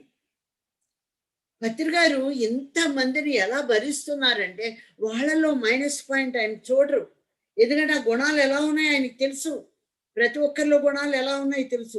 ఆ గుణాలు ప్రక్షాళన అవటానికి ఎంత టైం తీసుకుంటుందో కూడా ఆయనకి తెలుసు. అందుకే ఆయన పాజిటివ్ చూస్తారు. ఆ మనిషిలో ఉండే ప్లస్ పాయింట్ తీసుకుని ఆ ప్లస్ పాయింట్తో వాళ్ళని లేవనెత్తుతారు. అది నేను శోధించుకున్నాను. అలాగే ప్రతి ఒక్కరిలో కూడా నాకు మిత్రులు లేరు, శత్రువులు లేరు. మిత్రుడు ఉంటే శత్రువు ఉంటాడు, శత్రువు ఉంటే మిత్రుడు ఉంటారు. శత్రువు లేదు, మిత్రువు లేదు, ఉన్నదంతా ఆన్ ఆఫ్ పీపుల్స్ అంతే. అన్ని ఆత్మస్వరూపాలు, అన్ని పరమాత్మ స్వరూపాలు. మన చేతన ఏం చేద్దాం, లేదంటే నోరు మూసుకోవచ్చు. నోరు మూసుకు కూర్చొని అద్భుతమైన ఆలోచన క్రియేట్ చేస్తున్నానుగా. మౌనంగా ఉన్నానంటే ఖాళీగా ఉన్నానా? శబ్దంతో మనం ఒకటి చెప్పేదానికి నిశ్శబ్దంతో లక్షలు వెళ్తున్నాయి. నిశ్శబ్ద శక్తి అమోఘమైనది. ఆ నిశ్శబ్ద శక్తిలో నుంచి వెళ్ళినయే ఎన్ని క్రియేట్ అవుతాయో. లేకపోతే ఒక మూల కూర్చుని దగ్గర 25 తక్కువ 3 కోట్లు ఎలా సాధ్యమైంది? శాటిలైట్కి శక్తి. ఒక విశ్వ కళ్యాణం కోసం నువ్వు పాటు పడతా ఉన్నప్పుడు అన్నీ వచ్చి అలా పడతాయి. నా కోసం నేను అనుకున్నప్పుడు రూపాయి కూడా రాల. ఎలా ఎలా ఎలా సాధ్యమైంది అది? ఇవన్నీ రుజువులతో సహా సాధ్యం అవబట్టే ప్రతి ఒక్క పిరమిడ్ మాస్టర్ కూడా ఎప్పుడైతే సిద్ధపడతావో నువ్వు వికసిస్తావో ఆ సౌగంధం వెళ్ళిపోతుంది, అంటే నీ పవర్ వెళ్ళిపోతుంది. అది అక్కడ. అయితే శ్వాస అయిపోయింది. ఈ ప్రపంచంలో ఎవరైతే ధ్యానం చేస్తున్నారో ప్రతి పిరమిడ్ మాస్టరు దాన్ని దగ్ధం చేసుకొని బయటకు వదిలేస్తున్నాడు. తర్వాత మంచి అద్భుతమైన ఆలోచన చేయమని విన్నపం చేసుకుంటున్నాను. రెండవది మనస్సు. ఈ మనస్సు మన చరిత్ర, ఈ భూమండలంలో ఈ ధ్యానము అనే ఈ చరిత్ర భూమండలానికి సంబంధించిందే కాదు, కొన్ని కోట్ల లోకాలకు వెళుతోంది, కొన్ని కోట్ల విశ్వాలకు వెళుతోంది. అందరూ కళ్ళెంతలు చేసుకుని టీవీ పెట్టుకుని, ఇప్పుడు ఇక్కడ మనం డిజిటల్ ఎలా మనకే మానవులకే డిజిటల్ తోటి ప్రపంచం అంతా చూస్తున్నప్పుడు వాళ్ళు చూడరా? ప్రతి లోకంలో కూడా ఈ పత్రిజీ వీళ్ళందరినీ ఎట్లా మారుస్తారు, ఏం చేస్తారు అని చెప్పేసి 1000 కళ్ళతో ఎదురు చూస్తున్నారు. ఎందుకు చూస్తున్నారంటే వాళ్ళ లోకం కూడా మార్చుకోవటానికి. ఇలాంటివి ఎన్నున్నాయో పనికిరాని భావాలు ఉన్నాయి. లోకం కాదండి, లోకం మంచిదే, భూమి మంచిదే. దాని మీద ఉండే మనుషులే పనికి రాని ఆలోచన చేస్తున్నారు కాబట్టి ఆ ఆలోచనలను బట్టి ఏం చేస్తారని ప్రతి క్షణం రికార్డు, ప్రతి క్షణం పైన గెలాక్టిక్ ఫెడరేషన్ లో మీటింగు. ఆ మీటింగ్ పత్రిక ఇక్కడే కూర్చుంటారు, మన ముందు ఉన్నట్టు ఉంటారు, అక్కడ కళ్ళు మూసుకుంటారు, ఈయన వెళ్ళిపోతారు. అక్కడ క్షణాల్లో అయిపోతుంది, మళ్ళీ వచ్చేస్తారు. ఎందుకంటే నేను కూడా 2 సార్లు వెళ్ళొచ్చాను కాబట్టి నాకు అర్థమైంది. ఓహో, ఇలా వెళ్ళిపోతూ ఉంటారు, ఇలా వస్తుంటారా అని. అది అందుకని శ్వాస మహా అద్భుతం. ఈ శ్వాసను మించింది ఏమీ లేదు. ఈ శ్వాసే మన కర్మ క్షయం చేస్తుంది. ఈ శ్వాసే అంతకు మునుపు గుండె చప్పుడు కొట్టుకుంది, గుండెల్లో నొప్పులు వచ్చినాయి, అన్నీ అయింది. ఇప్పుడు ధ్యానం అయిన తర్వాత ఈ గుండె చప్పుడు ఏం చేస్తుందంటే నీ గుండెల్లో నొప్పి రానివ్వదు, నీ గుండెని ఇంకా రెస్ట్ ఇచ్చి హాయిగా ఆయుష్ పెంచుతుంది. ఆయుష్మాన్ భవ. ఎలా భవ అయి తీరుతుంది? ఎలా అయి తీరుతుందంటే శ్వాస మీద ధ్యాస పెట్టు. ఇన్ని టెక్నిక్లు శ్వాస మీదే ఉన్నాయి. అంత అద్భుతమైన ఆ శ్వాసకి ఈ భూమండలంలో మనకు అందించిన పత్రిజీకి అందరూ నమస్కారం చేసుకుంటాం. ఇకపోతే మన చరిత్ర ఇవాళ ఎవరైతే భూమి మీదకి వచ్చి పిరమిడ్ మాస్టర్లు ఈ ప్రపంచాన్ని ధ్యానం చేయటానికి కంకణం కట్టుకొని, ధ్యానమే కాదు అనేక రకాలుగా దీనికి సంబంధించిన కనీసం యజ్ఞం దగ్గర చీపురు పుచ్చుకుని ఊడ్చే వాళ్ళు కూడా అర్హత లేనిది కుదరదు అనమాట. అందుకని వీళ్ళందరి చరిత్ర రేపు ఎట్లా ఉంటుందంటే విశ్వవ్యాప్తం చెందుతుందండి. విశ్వం మొత్తం, విశ్వాలన్నీ విశ్వవ్యాప్తం. అందుకని పిరమిడ్ స్పిరిచువల్ సొసైటీ యొక్క చరిత్ర విశ్వవ్యాప్తి చరితము అయితీరింది. ఒక లోకానికి సంబంధించింది కాదు, ఇది విశ్వవ్యాప్తం, మొత్తం వ్యాపించి తీరుతుంది. ఇప్పుడు మనకు తెలియకపోవచ్చు, మన పనిలో మనం ఉన్నాం, తర్వాత తెలుస్తుంది మనం ఏంటో, మనం ఏం చేశాము. ఇక మనసు గురించి మనం స్టార్ట్ చేద్దాం మేడం. పంచభూతాల సాక్షిగా అంటే ఏంటి? పంచభూతాల సాక్షిగా పెళ్లి చేసుకున్నాం అంటారు మన శకుంతల, పంచభూతాల సాక్షిగా దుష్యంతుడు. ఎన్నోసార్లు ఈ మాట విన్నాం. అంటే ఏంటి ఇక్కడ సాక్షిగా అంటే ఏంటి అంటే, ఇక్కడ ముందు ఏం తెలుసుకోవాలి? భూతం, పంచ అంటే 5 భూతాలు. భూతం అంటే ఇక్కడ వృష్టి అంటారు. వృష్టి అంటే సృష్టించబడింది. పంచభూతాలంటే సృష్టించబడింది. అక్కడ ఎప్పుడైతే మనం పంచభూతాల సాక్షిగా వివాహం చేసుకుందాము అనుకున్నారో అది క్రియేట్ అయిపోయింది అక్కడ, అంటే సృష్టించబడింది అనమాట. అది వృష్టి అంటే సృష్టించబడింది. అయితే దేని ద్వారా ఇది సృష్టించబడింది? దేని ఆధారంగా అవి సృష్టించబడ్డాయో దానిని భూతం అంటారు. దేని ఆధారంగా ఈ పంచభూతాలు సృష్టించబడ్డాయో దానిని భూతం అంటారు. అంటే ముఖ పంచములై, పంచభూతములు ముఖ పంచములై అంటే ఈ 5 ఏంటి? అగ్ని, ఆహారము, ఈ గాలి, మొత్తం వినడం, శబ్దం, ఇవన్నీ, మనస్సు, అన్నీ ఉన్నాయి. ఈ బుర్రలోనే ఉన్నాయి అన్ని, ఇక్కడి నుంచి లేవు. దీంట్లోనే మనస్సు ఉంది, బుద్ధి ఉంది, సబ్ కాన్షియస్ మైండ్ ఉంది, ఫిజికల్ మైండ్ ఉంది, అన్ని నిప్పు, నీరు, గాలి అన్ని ఇందులోనే ఉన్నాయి ఆలోచన. కాబట్టి ఈ పంచభూతాలు ఏదైతే దేని ద్వారా అయితే సృష్టించబడ్డాయో దాన్ని పంచభూతాలు అంటారు. వృష్టి. అట్లాగే మనం ఈ మాట ద్వారా దీని ద్వారానే సృష్టిస్తున్నాం. ఆలోచన క్రియేట్ అవుతున్నాయి. సేత అంటే అదే థాట్ క్రియేషన్. అట్లాగే ఈ ఈ పంచభూతాలు ముఖ పంచములే. అయితే ఈ 5 కూడా ఈ చూపు, చూడటం, వినడం, తినడం, గాలి పీల్చుకోవడం, ఆలోచించటం, దేని ఆధారంగా ఇవి నిలిచి ఉన్నాయి. ఈ ఈ శరీ ఈ ఈ ఫేస్‌లో మొత్తం ఈ తలలో దేని ఆధారంగా అవి నిలవబడ్డాయి. అంటే మనస్సు ఆధారంగా అవి నిలవబడ్డాయి. అది చూడగానే కావాలి అని అనిపిస్తుంది గదా! ఈ పని చెయ్యాలి అంటే నువ్వు చూస్తేనే. అలాగే అందుకే కళ్ళలోంచి 60 పాయింట్ పోయింది కళ్ళు మూసుకోమనేది. ఈ చూపు, వినికిడి ఇవన్నీ కూడా మనస్సు, మనస్సు ఇది ఒకటి ఆలోచిస్తుంది. ఒకటి కావాలనుకుంటుంది. అది సృష్టిచ్చేస్తుంది. ఇది వండుకోవాలనుకుంటావు, వండుకుంటావు. సినిమాకెళ్ళాలనుకుంటావు. ఒకడు చంపాలనుకుని బయలుదేరతాడు. ఇట్లా రకరకాలుగా మనస్సు ఆధారంగానే ఈ పంచభూతాలు నిలవబడ్డాయి ఈ శరీరంలో. ఈ మనస్సే గనక లేకపోతే విత్తనమే లేదు. ఈ భూమికి విత్తనమే లేదు. అంటే ఏది క్రియేట్ అవ్వదు. మనసు లేకపోతే ఆలోచన లేవనుకోండి. ఓ డెడ్ బాడీ లాగుంటే ఏం క్రియేట్ అవుతాయి? ఏం క్రియేట్ అవ్వవు. భూమికి విత్తనమే లేదు. ఈ మనస్సే లేకపోతే భూమికి విత్తనమే లేదు. ఈ చూసినవి నీకు అర్థం కాదు. మనసు లేకపోతే ఏం చూస్తున్నామో అర్థం కాదు. కళ్ళు అనేది ఏంటంటే బైనాక్యులర్స్ లాంటివి. ఫోటో, కెమెరా లాంటిది. మనస్సు ఈ కళ్ళ ద్వారా చూస్తోంది. చూసి అది అర్థం చేసుకుంటుంది. అంతేగాని కళ్ళేం అర్థం చేసుకో. మనస్సు రగిలితేనే అగ్ని. కోపం వచ్చేదలకి అగ్ని పడుతుందా లేదా మనలో? రగులుతుంది. మనస్సు బాధపడి మన సరికాని వచ్చి రగిలితేనే అగ్ని. మనస్సు నుంచే కన్నీరు. ఈ మనస్సు బాధపడితేనే కళ్ళమ్మ నీరు వస్తాయి. అంటే నీరు, అక్కడికి నీరు, అగ్ని. మనస్సు నుంచే కన్నీరు, నీరు. మనస్సు ప్రేరణే గాలి. ఇక్కడ గాలి అంటే ఏంటి? ప్రేరేపిస్తాంది, ఉత్తేజితం చేస్తుంది. మనస్సు ప్రేరణే గాలి. ఆధ్యాత్మిక సత్యాలలో మొదటి సత్యం నిన్ను నీవు తెలుసుకోవడం. ఎన్నో సత్యాలు ఉన్నాయి, కానీ ఫస్ట్ ఆఫ్ ఆల్ మనం ఎవరు? నన్ను నేను తెలుసుకోవాలి. నన్ను నేను ఎలా తెలుసుకుంటా అనేది ఆత్మ ప్రయాణం, ఆత్మ జ్ఞానం, ఆత్మ శక్తి, ఆత్మ యోగంలోకి ప్రవేశం, అవన్నీ ఆత్మజ్ఞానం.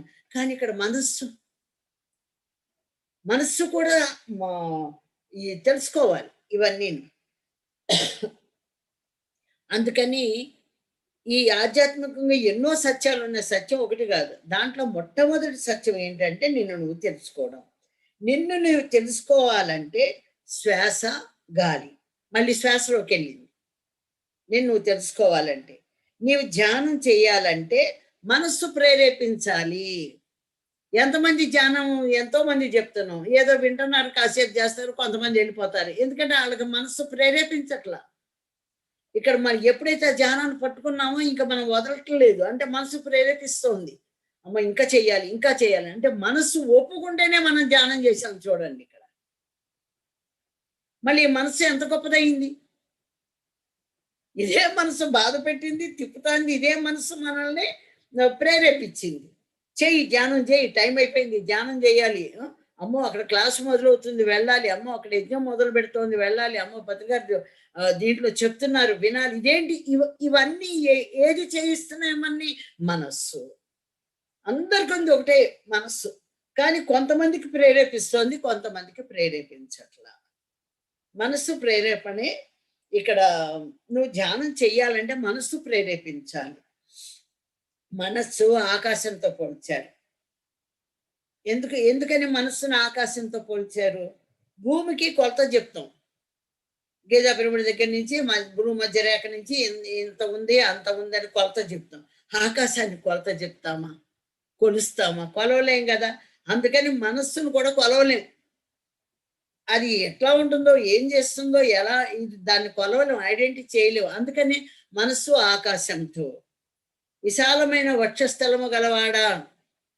విశాలమైన వక్షస్థలం అంటే ఆకాశం అంత మనస్సు కలవాడా అని అక్కడ. ఇక మరి ఆకాశాన్ని కొలుస్తాం. మరి మనస్సు మారాలంటారు.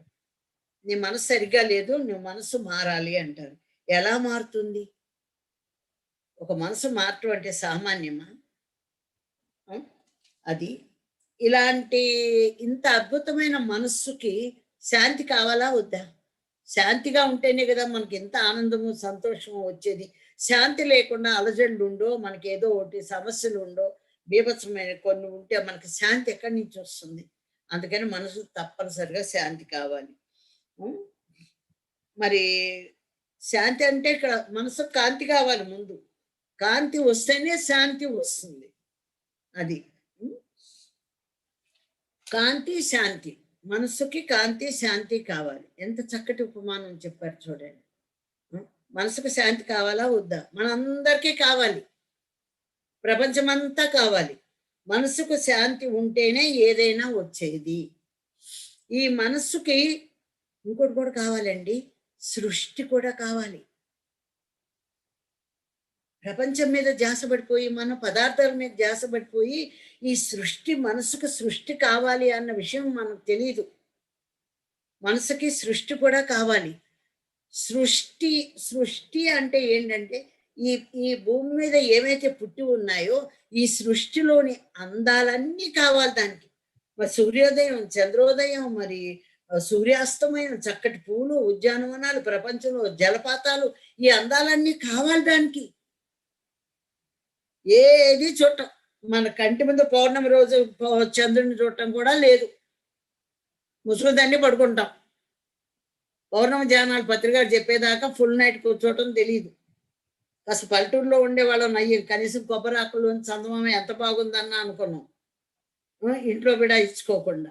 అందుకని ఈ మనస్సుకి ఏం కావాలి? ఈ దేహానికి ఆకలి కావాలి అని తెలిసినప్పుడు, ఈ మనస్సుకి ఏం కావాలనేది కూడా మనకు తెలీదు. అంటే మన మనస్సే మనకు తెలీదు. మనసుకు అందాలు కావాలి, అనుభవాలు కూడా కావాలి. ఆత్మకు ఆత్మ అనుభవం ఎలాగో మనస్సుకు కూడా మనసు యొక్క అనుభవం కావాలి. దానికి కావాలి. దానికి ఏమేం కావాలో దానికి ఉన్నాయి.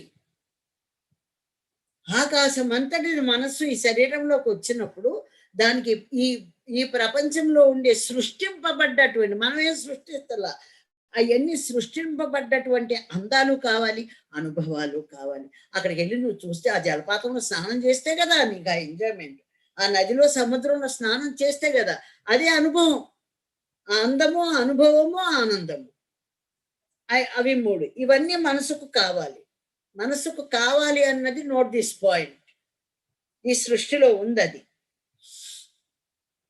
మరి ఆహ్, ఇవన్నీ కావలసినవి కేవలం మనసుకు మాత్రమే. ఆత్మ కాదు. మనసుకు మాత్రమే. హ్మ్. అద్భుతమైన మనస్సు. ఈ అద్భుతమైన మనసు లేకపోతే మనం ఏమీ చూడలేం. ఏమీ రాయలేం. ఏ కళాపోషణ లేదు. ఏమీ వండలేం. ఏమీ చేయలేం. హ్మ్. ఇలాంటి మనస్సు ఎవరికి ఉంటుంది? సృష్టిలోని అందాలన్నిటిని చూసి తనివి తీరా అనుభవించి ఆనందంగా ఆ మనసుకు కావలసింది ఇవ్వగలిగేటువంటి బుద్ధి ఎవరికి ఉంటుంది? హ్మ్. కేవలం ఆత్మార్పణ చేసుకున్న వారికి మాత్రమే ఉంటుంది. అందరికీ ఉండదు. ఆత్మార్పణ. ఆత్మార్పణ చేసుకోలేని వారికి ఆలోచన ఉంటుంది గానీ మనస్సు ఉండదు. ఇది మెయిన్ పాయింట్ చూడండి. మనస్సులో నుంచి వచ్చే ఆలోచన కట్ చేయండి అన్నారు. మనసుని కట్ చేయమనలా. మనస్సులో నుంచి వచ్చిన ఆలోచనలుంటాయి వాళ్ళకి. ఆత్మార్పణ చేసుకోలేని వారికి ఆలోచనలుంటాయి గానీ అక్కడ మనస్సు లేదు. మనస్సు డెడ్ అయిపోయింది. సైలెంట్ అయిపోయింది. నీ మనస్సు లేదా? నీకు దయ లేదా అంటారు చూడండి. పెద్దాళ్ళన్న ప్రతి మాటకి అర్థం ఉంది. మనకు తెలీదు గాని. మనస్సు ఎందుకు లేదు? అందరికీ మనస్సు ఉంది గదా! అందరికీ బుర్ర ఉంది గదా! అందరికీ ఆలోచనలు ఉన్నాయి గదా!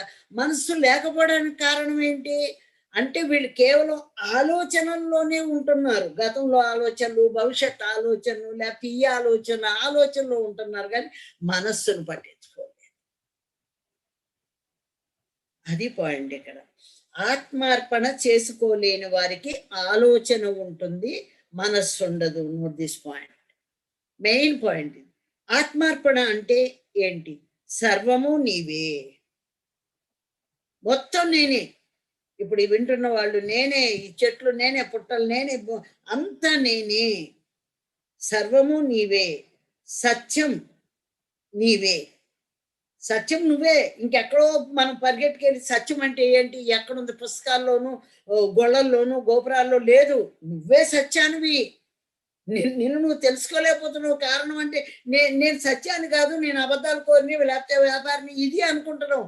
అవన్నీ నీ మనసుకుండే గుణానివి, కానీ నువ్వే సత్యానివి, నువ్వే దైవానివి. అయితే సర్వము నీవే, సత్యం నీవే, కాంతి నీవే, దివ్యం నీవే. దివ్యం అని విశ్వసించి అన్ని నేనే అంటున్నాం, కానీ ఇక్కడ విశ్వాసం ఉండాలి. ఓ దైవం అంటున్నారు, మై డియర్ గాడ్స్ అంటున్నారు, నాకేమైనా కిరీటం ఉందా, 4 చేతులు ఉన్నాయా, ఈ సమస్యలు ఏంటి, గోలేంటి, దేవుడు కష్టాలు ఎందుకుంటాయి అనుకున్నా 98లో, 1998లో. అంతటి రాముడికి కృష్ణుడు కూడా కష్టాలు తప్పలా. ఆ పాయింట్ ఎలా మర్చిపోతాం? దేవుడు అంటే కష్టాలు ఉండవు, 4 చేతులు పెట్టుకుని కిరీటం పెట్టుకుని గుళ్ళో కూర్చుంటాడు, పైన ఒక నీకేం తెలుసు దేవుడా ఇక్కడ మా కష్టాలు అనుకుంటాం. కానీ ఇక్కడ ఇదొక లెసను మనకి ఇవన్నీ అనే సంగతి మనం మర్చిపోతున్నాం అక్కడ. అది విశ్వసించాలి. ధ్యానంలోకి వచ్చిన తర్వాత సీతన్న గీత దాటిందేమో కానీ నేను పత్రి గారి మాట దాటలేదు. ఒక్కసారి దాటాను, దానికి ఫలితం అనుభవించాను, తీవ్రమైన ఫలితం అనుభవించాను. కానీ ఆ దయామూర్తి ఎప్పటికైనా నేను పట్టుకుని తెలుసుకుంటానని ఓర్పుతో నన్ను భరించి మళ్ళీ నన్ను ఇలా మళ్ళీ ఒక దైవానిగా నన్ను ఇలా కూర్చోబెట్టాడు. ఇక్కడ ఓర్పు ప్రతి ఒక్కళ్ళు కూడా మాట్లాడారు. ఎవరు మార్చలేరు, మనకు మనమే అన్ని తెలుసుకుని మారగలుగుతాం అన్నమాట. ప్రతి ఒక్కళ్ళని ఓర్పు. ఆ ఓర్పును చూసి దానికి నేను సరెండర్ అయిపోయాను. స్త్రీల మీద, ప్రపంచం మీద ఆయనకుండే దయ, ఎంత కష్టపడుతున్నారు అవన్నీ చూసి ఆయన స్ఫూర్తిగా పెట్టుకుని నేను శరణ్యమైపోయాను. దానికి నేను శరణ్యమైపోయాను. ఇక్కడ విశ్వాసం ఉండాలి. ఆవగినంత విశ్వాసం ఉన్న ఆవల ఒడ్డుకు చేరుకుంటావు అన్నాడు క్రీస్తు. చదివా బాగానే ఉంది, వదిలేయండి. ఇక్కడ ప్రాక్టికల్ గా మనకు ఉండాలి. ఒక ఇష్యూ జరిగినప్పుడు ఆ ఇష్యూ వెనుక మళ్ళా అంతరార్థం ఏంటి, ఏం జరుగుతుందో, గురువు ఎందుకు ఈ మాట చెప్తున్నాడు, దీని వెనక మళ్ళీ ఏం అర్థం ఏంటి, అంతరార్థం ఏంటి, పరమార్థం ఏంటి, 3 ఉంటాయి.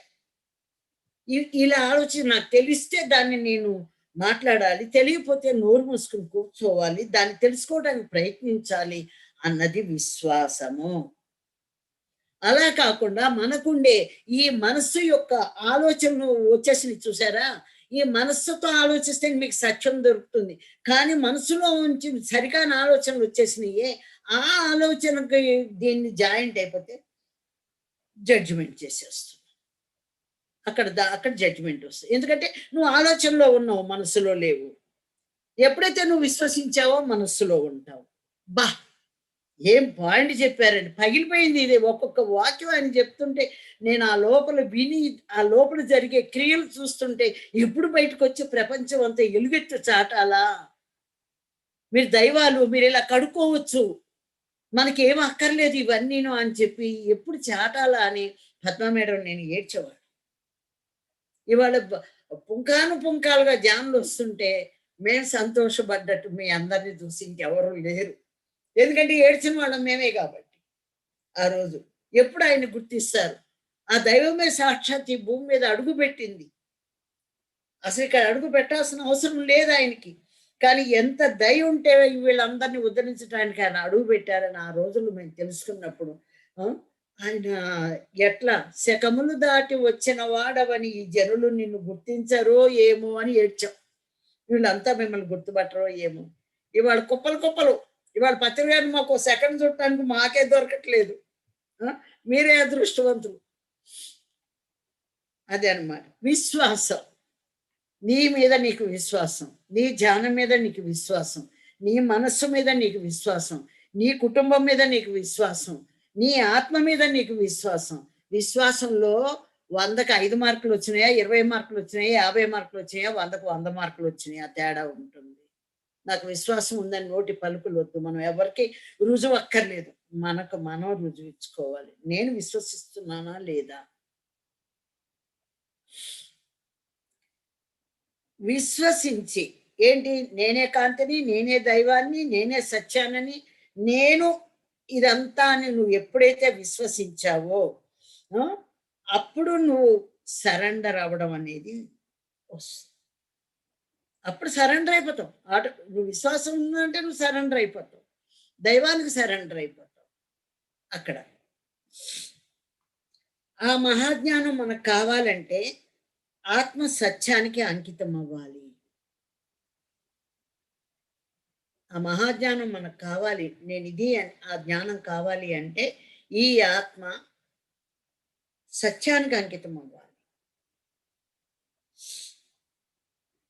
అలా కాకుండా ఆత్మ కట్టుకున్న అంటే ఈ ఆత్మ ఉన్న ఈ శరీరంలో ఉన్న మనస్సు యొక్క ఆలోచనతో జీవిస్తే ఇక నీకు జీవితం అంతా ఆలోచనలే. ఆత్మ సరెండర్ అవ్వాలి, సత్యానికి కట్టుబడాలి. ఆత్మకి ఎప్పుడైతే సత్యానికి కట్టుబడిందో మనసు యొక్క ఆలోచనతో జీవించదు. మనసులో నుంచి వచ్చిన ఆలోచన వేరు, ఆ ఆలోచనతో జీవిస్తున్నాం మనం.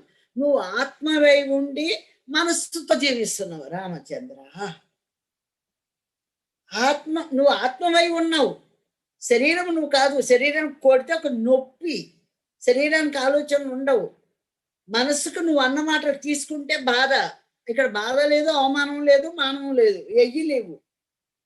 ఆత్మకు అవేమీ లేవు.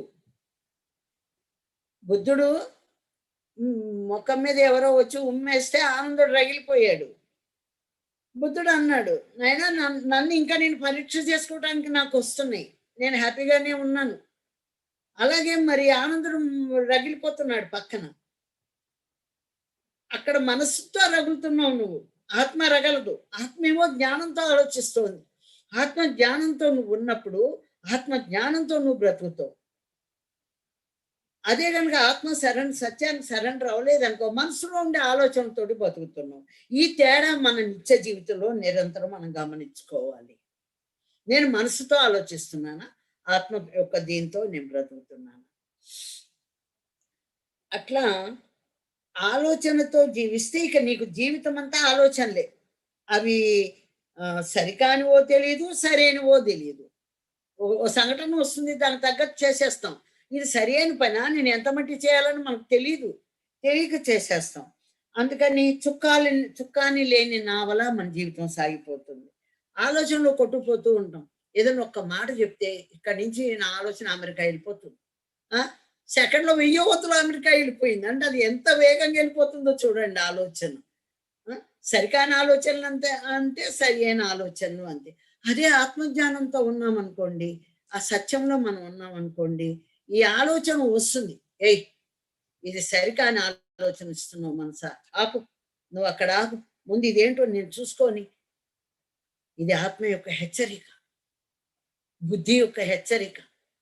దాన్ని ఎప్పుడైతే ఆ మనసులో నుంచి ఆలోచనని గుర్తించి ఆగు అన్నావా, నువ్వు మాయలో నుంచి బయటపడ్డట్టే. నీ మనసులో నుంచి వచ్చిన ఆలోచన నువ్వు గుర్తించాలి.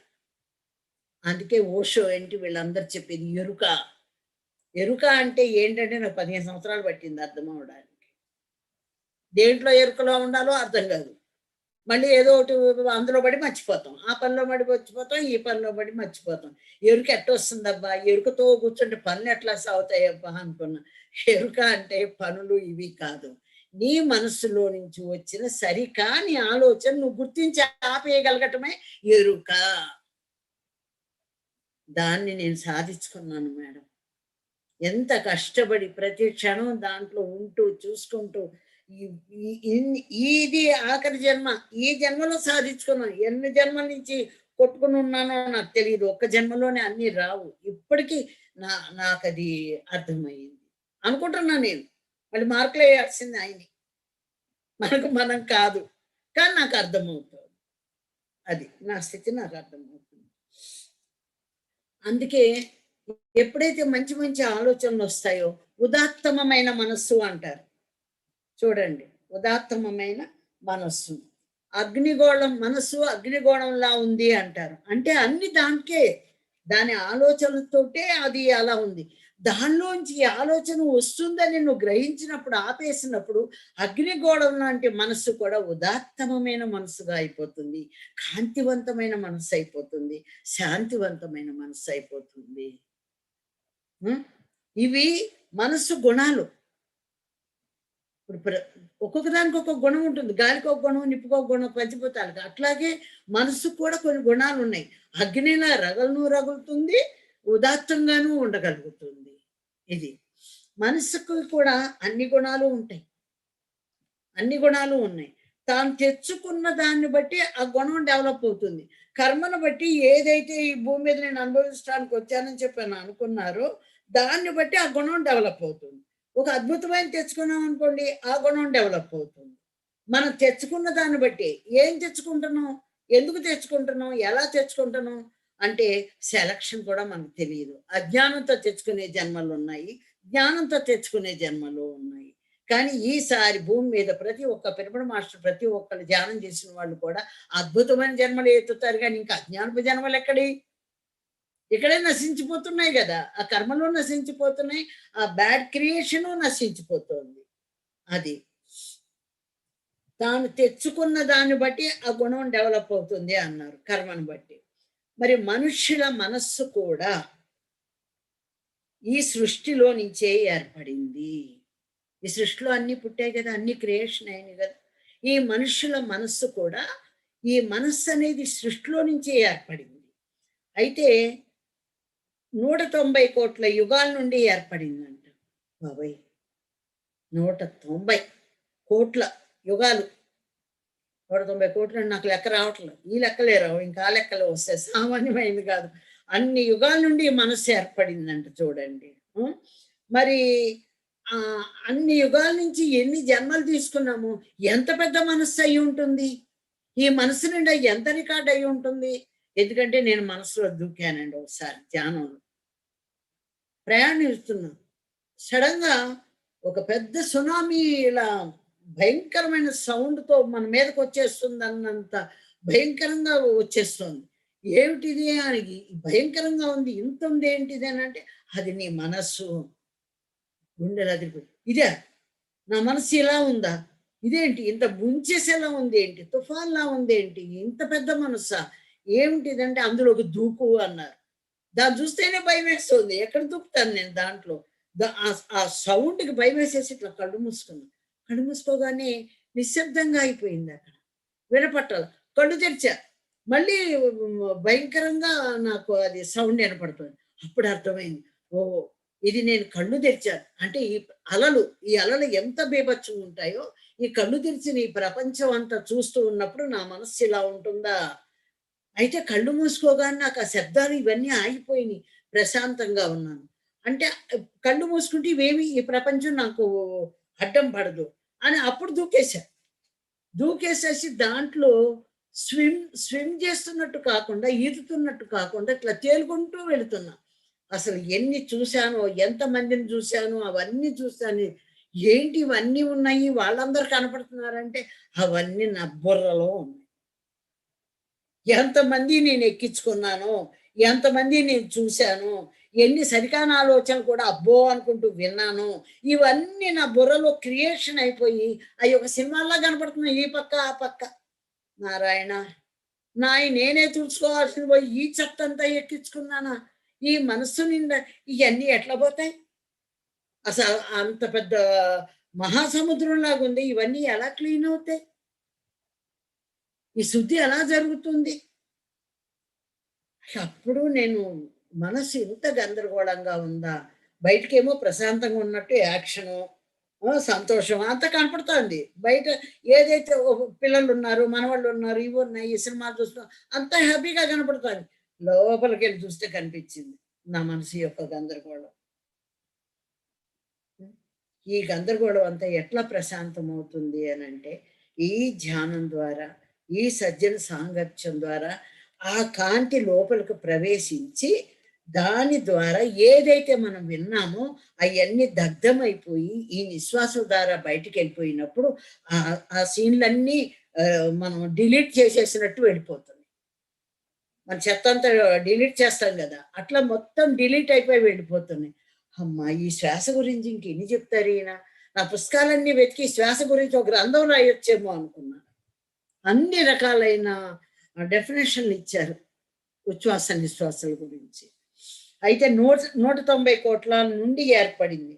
అంతకు మునుపు, ఈ మనసులన్నీ ఏర్పడక మునుపు జ్ఞాతి లక్షణాలతో ఉండేవారు.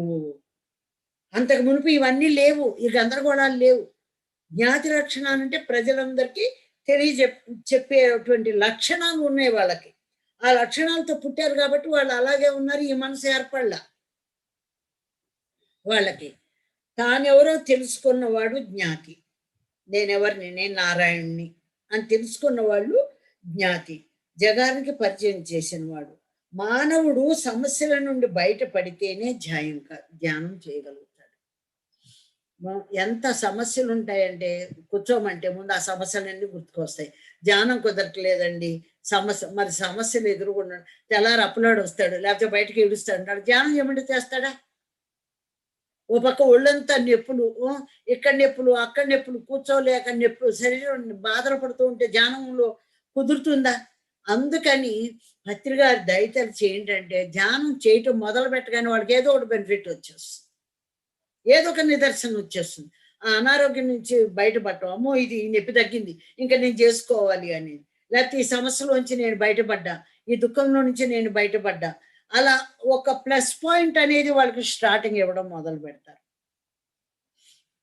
ఈ సమస్యల నుండి వాళ్ళు దూరం చేస్తే కానీ వాడు ధ్యానం చేసుకోలేరన్న పాయింట్ కనుక్కున్నదే పత్రిక. అన్ని సర్వసుఖాలు ఉన్నవాళ్ళు మాకు జ్ఞానం అక్కర్లేదంటాడు, వాడు రారు. చూడండి, ఆ బంజారా హిల్స్ లో చూసి హైదరాబాద్లో అబ్బాయి ఇంతంత గొప్పవాళ్ళు ఉన్నారు, వీళ్ళందరికీ ధ్యానం చెప్తే ఎంత బాగుండు, ఇంకెంతమంది చెప్తారంటే దొనపోత మీద వానబడ్డట్టే అన్నారు బుద్ధుడు. దొనపోత మీద వానబడితే అంతే, వాళ్ళ ప్రాపంచిక సుఖాలు మైకంలో కొట్టుకుపోయి వాళ్ళకి నువ్వు ధ్యానం చెప్పినా అంతే. ఈ కష్టాలు ఎందుకు వస్తాయంటే నువ్వు ధ్యానంలోకి రావడానికి. ఇప్పుడు మాట్లాడుకుందాం, సుఖపడేవాడు గొప్ప, కష్టపడేవాడు గొప్ప? మీరే ఆలోచించండి. సుఖపడేవాడు ఎలాగో రాడు, వాడు మళ్ళీ ఎప్పటికో కానీ మళ్ళీ ఏదో ఒకటి తెచ్చుకొని వస్తాడు. ఇప్పుడు ఆల్రెడీ మనకి ప్రాబ్లం అనేది ఉంది కాబట్టి ఈ ప్రాబ్లం నుంచి బయటపడటానికి మనకి ఈ ప్రాబ్లం అనేది ఒకటి క్రియేట్ అవ్వడం కూడా ధ్యానం కోసమే తెచ్చుకున్నాం, మనమే తెచ్చుకున్నాం, మన వాస్తవానికి మనమే బాధ్యులం. అది అయితే మానవుడు సమస్యల నుండి బయటపడితేనే ధ్యానం చేయగలుగుతాడు. మన సమస్యల గురించి మన పక్కవారు ఆలోచిస్తారా? పక్కింటి వాడు నీకు ఈ సమస్య ఉందా, నీకు ఏ అప్పు ఉందా, నీ అనారోగ్యం ఉందా, ఏం మా ఒంట్లో బాగాలేదా అంటారు, ఏదో రెండు మాటలు చెప్పి వెళ్ళిపోతారు. ఎవరు ఆలోచిస్తారు అంటే దాన్ని ఎలా తీరుస్తారు? అసలు వాళ్ళ సంగతి వద్దండి, మనం ఆలోచిస్తున్నాం ఇంకోళ్ళ గురించి. వీళ్ళకి సమస్యలు ఉన్నాయి, ఈ సమస్యలు ముందు మన సమస్యల గురించి మనం ఆలోచిస్తున్నాం. అయితే ఎవరి సమస్యల గురించి వారు బలంగా ఆలోచించుకుంటారు, అది సత్యం. అది పక్క వారి సమస్యలు అసలు పట్టించుకోం. ఒకవేళ పట్టించుకున్నా మనం తీర్చగలుగుతామా? తీర్చలేం. ఎన్నో సమస్యల నుంచి నేను బయటపడ్డా, ఎన్నో చెప్పాలంటే అవంతా లాట్ ఆఫ్. ఎన్ని సమస్యల నుంచి బయటపడ్డా అంటే ఇంకెప్పుడన్నా ఆ సమస్య నుంచి ఎలా బయటపడ్డావు అనేది నేను చెప్తాను. ఫిజికల్ గా కూడా నేను ఎన్నో సమస్యల నుంచి బయటపడ్డా. అట్లాగే మన పక్క వాళ్ళ గురించి మనం ఆలోచించాం, మనం నిజంగా ట్రూత్ ఆలోచిద్దాం. మన బంధువులకి ఏదైనా బాగాలేదంటే చెప్పుకుంటాం, ఇట్లా బాగాలేదంట అని. లేదంటే ఎవరికన్నా ఉద్యోగం లేకపోతే ఇప్పిస్తాం, లేదంటే కొద్దిగా ఏదైనా డబ్బులు కావాలంటే ఇస్తాం. అంటే కొద్దిగా మన వాళ్ళకి తెలిసిన వాళ్ళకి మనం చేయగలుగుతాం. కానీ ప్రపంచం మనకు ఉన్న వాళ్ళందరి సమస్యలు మనం ఆలోచిస్తామా, తీర్చగలుగుతాం? మన వల్ల కాదు. కానీ ఒక పత్రిజీ ఆలోచించారండి. ఈ భూమండలంలో ప్రతి ఒక్కరి సమస్య గురించి ఆయన ఆలోచించారు. ఆలోచించే ఆయన ఈ విధానంలోకి మనని తీసుకొచ్చారు. అట్లాగే ఆయన ఆలోచించగలరు, చేయగలవాడే ఆలోచించగలుగుతాడు, మరి చెయ్యలేమో, ఆలోచించలేము. అది ఆత్మతో అనుసంధానం కాకపోవడానికి కారణం మనస్సు. చూసారా, మళ్ళీ ఎంత ఉదాత్తమైన మనస్సు, ఎంత సృష్టించగలిగినటువంటి మనస్సు, ఆత్మతో నేను నా పరమాత్మతో అనుసంధానం కాకపోవడానికి కారణం కూడా మళ్ళీ మనస్సే అయ్యింది. నేను అక్కడ చెప్పనివ్వట్లా. చెప్పాగా బంజారా హిల్స్‌లో వాడు దున్నపోత మీద వాన పడ్డట్టు. వాళ్ళని తిప్పనివ్వదు మనస్సు. మరి ఆహ్, అలాంటి మనసు గురించి ఎవరు పట్టించుకోరు. ఏదేదో పట్టించుకుంటున్నాం గానీ, మన మనస్సు ఎలా ఉందని మన మనసు గురించే మర్చిపోయాం. అసలు ఆలోచన కూడా రాదు. ఎన్నో సమస్యలతో ఉన్న మనసుని శాంతపరిచి, ఒక దారికి తెచ్చే శక్తి కేవలం శ్వాస మీద ధ్యాసకే ఉంది. మళ్ళీ శ్వాసకే వస్తున్నాం. ఎటు పోయినా శ్వాసకే వస్తున్నాం అన్నమాట. ఈ మనస్సు ఒక ప్రచండం. ఈ మనస్సును దాటడం ఎవరి వల్ల కాదు. దూకాగా, నేను చూసా గదా! ఈ మనస్సును దాటి మనం వెళ్ళిపోవటం అనేది ఎవరి వల్ల కాదు. ఒకరి మనస్సు ఇంకొకరికుంటుందా? చెప్పండి. ఎవరైనా చెప్పండి. ఒకరి మనస్సు ఇంకొకరికుంటుందా? పెళ్లి చేసుకున్నాం, భార్యాభర్తలం ఎంతో కలిసున్నాం. నాకు ఆలుగడ్డ ఇష్టం, ఆయనకు బెండకాయ ఇష్టం. ఈ ఇష్టాలు మనస్సువి. అలాగే ఆయన మనసులోంచి వచ్చే ఆలోచనలు వేరు, నా మనసులోంచి వచ్చే ఆలోచనలు వేరు. ఒకే మనసు కాదు. ఇక్కడ కేవలం శరీరాలు కలిసినయి, బిడ్డల కన్నా బతుకుతున్నాం. అంతేకాని ఎవరి మనస్సు వారిదే. ఒకరి మనస్సు ఒకరిది కాదు. హ్మ్. మరి ఎవరి మనసు వారికి ఉండటం వల్ల వారి వారి ప్రత్యేకతలు వారికుంటాయి. వాళ్ళ ఎవరిది వారి ఆలోచన ఆ మనసులో ఉండే దాన్ని బట్టి వాళ్ళ ప్రత్యేకత వారికి ఉంటుంది మనసును బట్టి. ఎందుకంటే ఒకరి మనసు ఒకరిది కాదు కదా! ధ్యానమేమో ఆత్మతో ప్రయాణం. కళ్ళు తెరిస్తే మనసుతో ప్రయాణం. ధ్యానం లేకుండా మనసుతో ప్రయాణిస్తే సమస్యలే. అయి ఇంకా పెరిగిపోతున్నాయి. దగ్ధమవ్వవు, రోగాలు తగ్గవు, పెరిగిపోతాయి. అదే ధ్యానంతో కానీ నువ్వు మనసుతో ప్రయాణిస్తే ఈజీ అయిపోతుంది. అక్కడ మనసు మారిపోతుంది.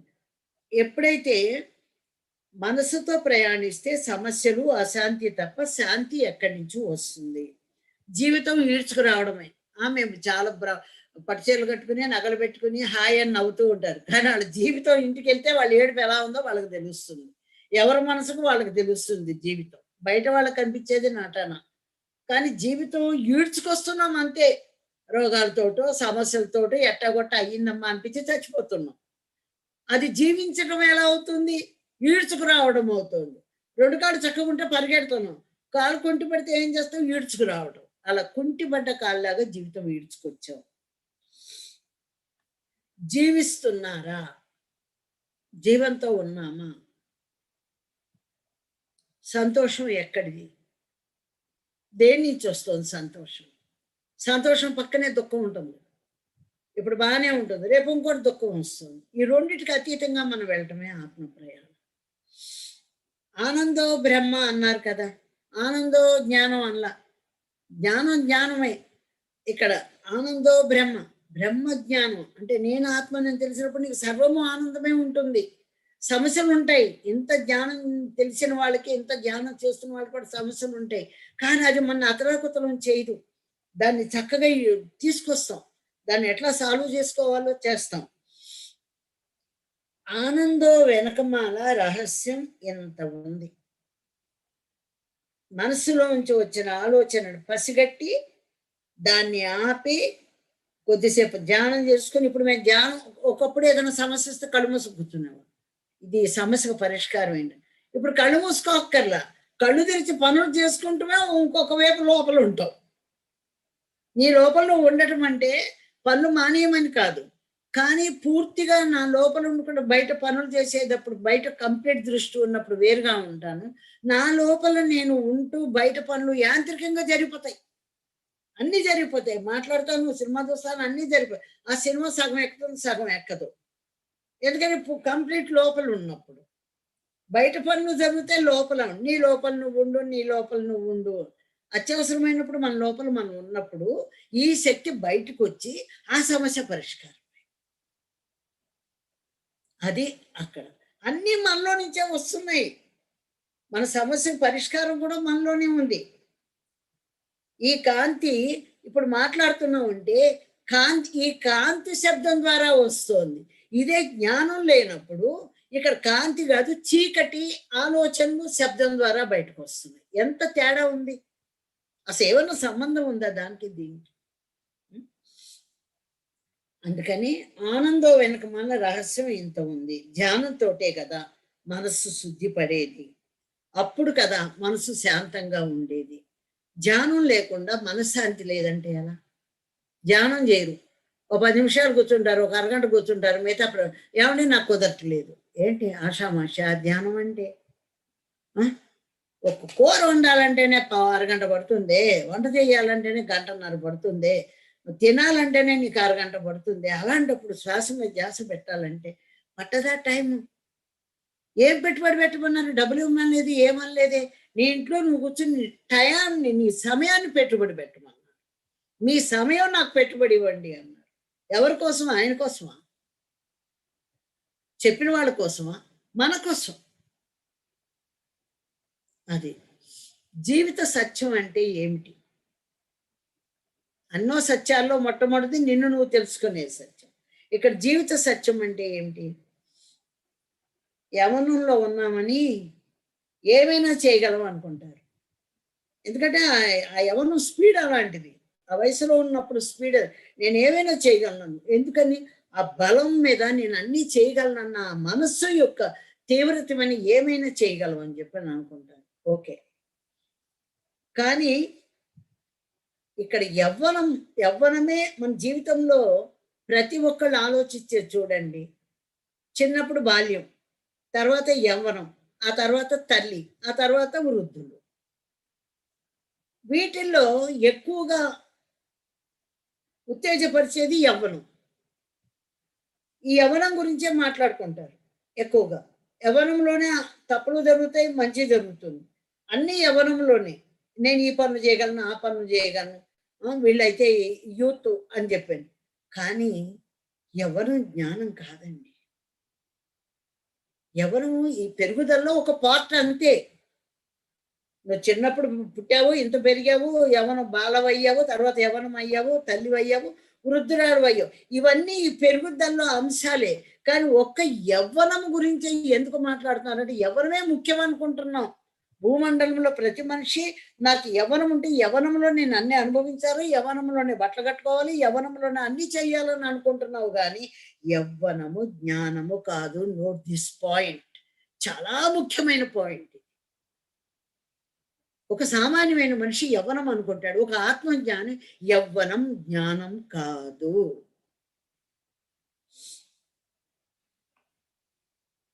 జ్ఞానం ఏ ఆత్మజ్ఞానం అయితే ఇప్పుడు మీరు తీసుకుంటున్నారో, ఏ ఆత్మజ్ఞానంతో ఉన్నారో, జ్ఞానమే యవ్వనం. తిరగబడిపోయింది చూడండి ఇక్కడ.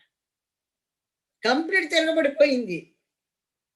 ఈ పెరుగుదలలో యవ్వనం అనుకున్నవాడు మామూలు మనిషి. ఏ ఆత్మజ్ఞానం అయితే వచ్చిందో, నేను ఈ శరీరాన్ని కాదు, నేను ఈ మనసును కాదు, బుద్ధిని కాదు, నేను ఆత్మని, ఆత్మ నన్ను చూసుకుంటం కోసం ఈ శరీరంలోకి వచ్చాను, మనస్సును నేను కంట్రోల్ చేయగలను, నేను ఇలా జీవించగలను అని ఎప్పుడైతే ఆ జ్ఞానం నీకు వచ్చిందో, ఆ జ్ఞానమే యవ్వనం. నువ్వు 100 ఏళ్ళైనా ఉంటావు, 1000 ఏళ్ళైనా ఉంటావు. ఇక్కడ వృద్ధత్వం లేదు.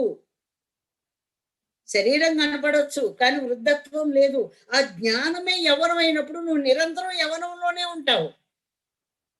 ఇక యవ్వనం కోసం పాకులాడాల్సిన పనేముంది? ప్రత్యేకించి చెప్పుకోవాల్సిన పనేముంది? కాబట్టి ఇక్కడ ఇంపార్టెంట్ ఏంటి? జ్ఞానం. ధ్యానం, జ్ఞానం. ఈ జ్ఞానమే నిన్ను నిల్చోబెడుతుంది. ఎందుకంటే నువ్వు ఎలా ఉండాలో నీకు అర్థమైపోయింది కదా. మాంసం తినకూడదని తెలిసిపోయింది, సరికాని ఆలోచనలు ఆపుకోగలిగే శక్తి ఉంది, ధ్యానం చేస్తున్నావు, జ్ఞానం తీసుకుంటున్నావు, మళ్ళీ మిగతా వాళ్ళకి ధ్యానం చెప్తున్నావు. ఈ జ్ఞానం కదా ఎవరు? ఎంత అద్భుతమైన పాయింట్ ఇచ్చారు.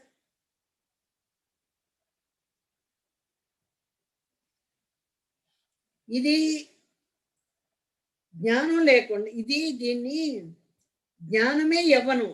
అంత జ్ఞానవంతుడు కాబట్టి శ్రీకృష్ణుడు ఎప్పుడూ యవ్వన కాంతితో వలనాడాడు. ఆయన జ్ఞానవంతుడు కాబట్టి యవ్వన కాంతితో ఉన్నాడు. జ్ఞానం లేకుండా యవ్వనం అంటే అర్థం ఎలా తెలుస్తుంది? తెలీదు. జ్ఞానం కావాలి.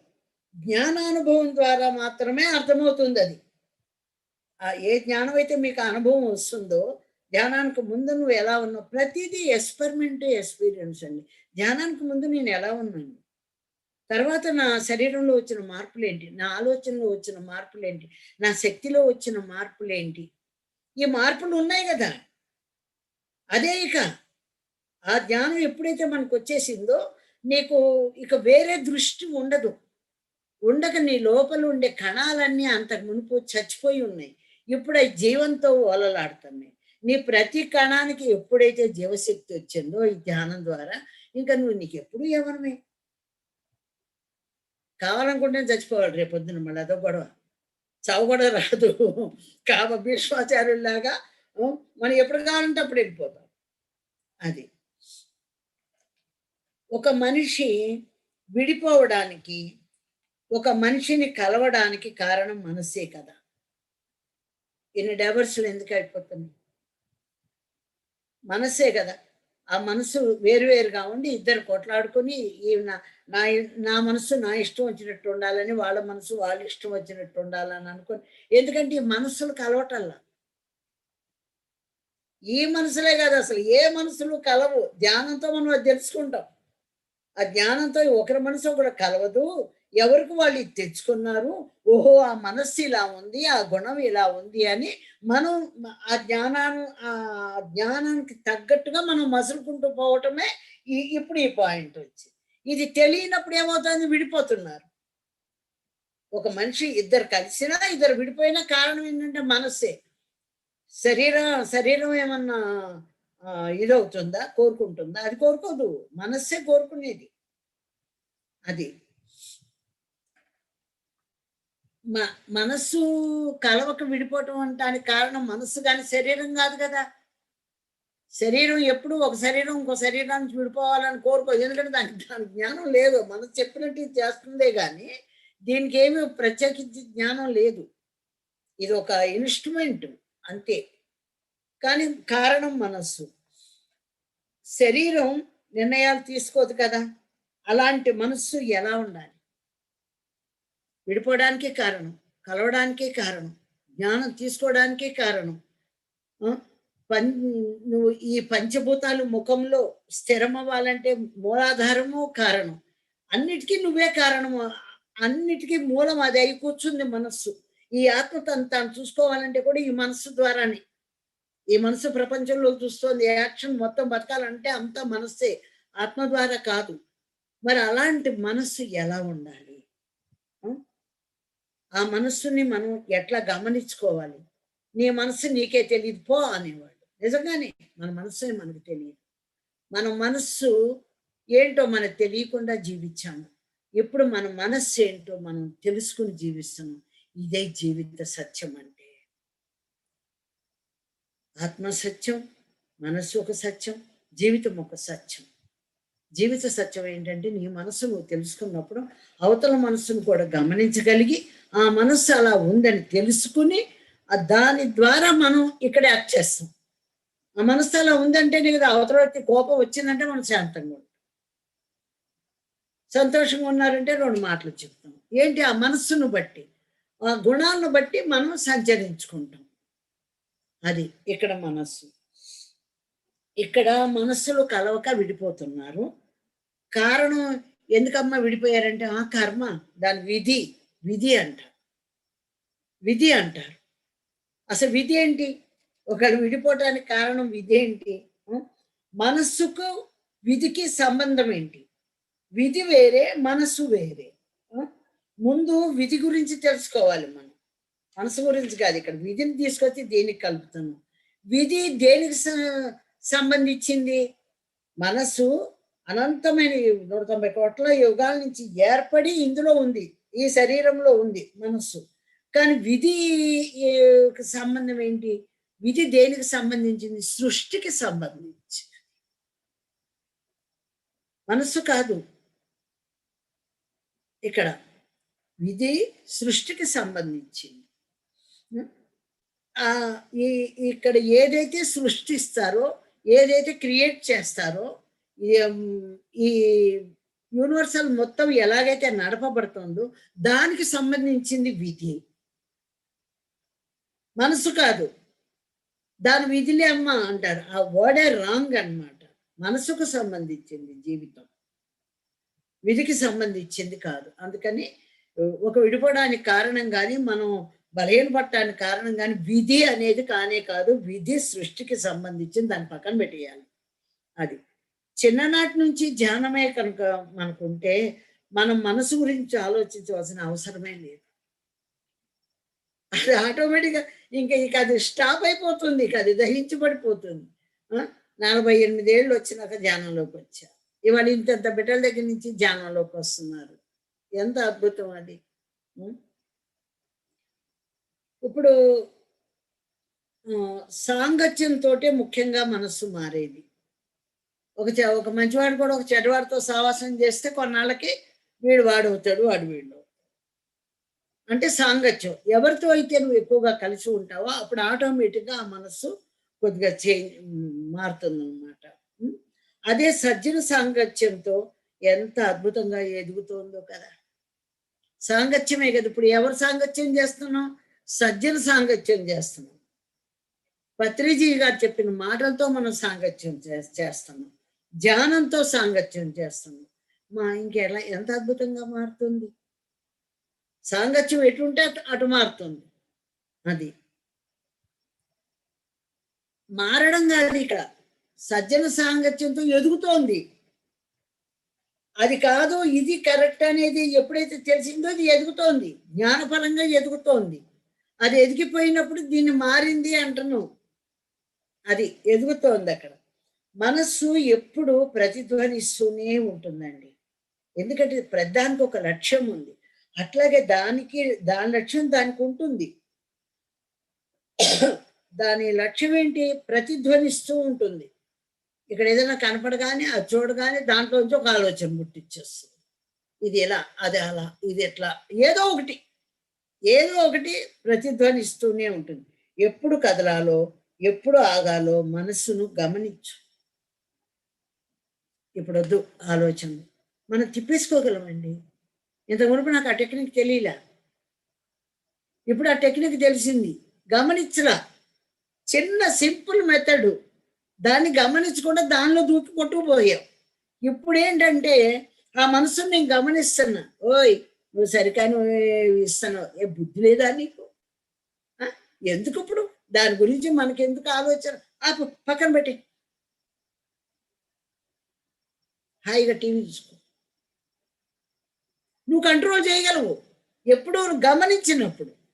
ఇది సరి అయిందా సరికాందా అని మనం గమనించాలి. అంతే. అక్కడ గమనించకుండా దానిలోకి దూకాము, అమ్మో ఎక్కడి నుంచి ఆ పాత దాంట్లో కూడా పనికిరాని వాటిలో కూడా వెళ్ళిపోతాం. ఆ రోజు అలా అని ఉంటే బాగుండేది, ఇలా చేసి ఉంటే బాగుండేది. అబ్బాయి దాని అంతూ పంతు ఉండదండి.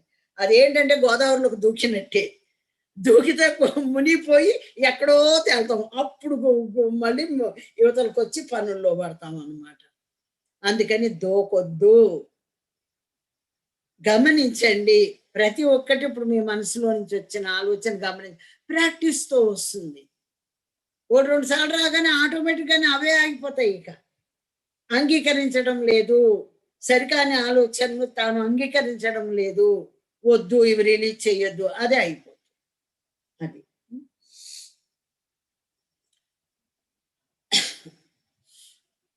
అర్థం కానప్పుడు, జ్ఞానాలు లేనప్పుడు కొట్టుకుపోతాం. అర్థమైనప్పుడు దాన్ని గుర్తిస్తాం. ఏదైనా సరే చూసే దృష్టిని బట్టి ఉంటుంది. ఏదైతే నీకు తెలుసో దాన్ని బట్టే నువ్వు అవతల వ్యక్తిని చూస్తావు, అవతల దృశ్యాన్ని చూస్తావు.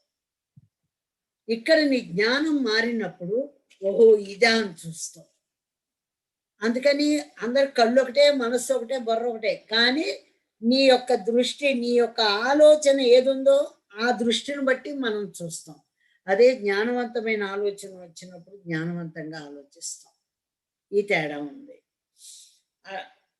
అర్థం కానప్పుడు, జ్ఞానాలు లేనప్పుడు కొట్టుకుపోతాం.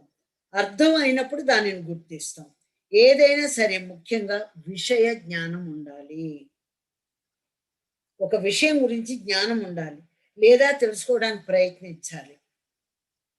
ఈ రెండో ముఖ్యం. అది లేనప్పుడు మన ఇష్టం వచ్చినట్టు ఆలోచనలతోటి మాట్లాడుతున్నాం.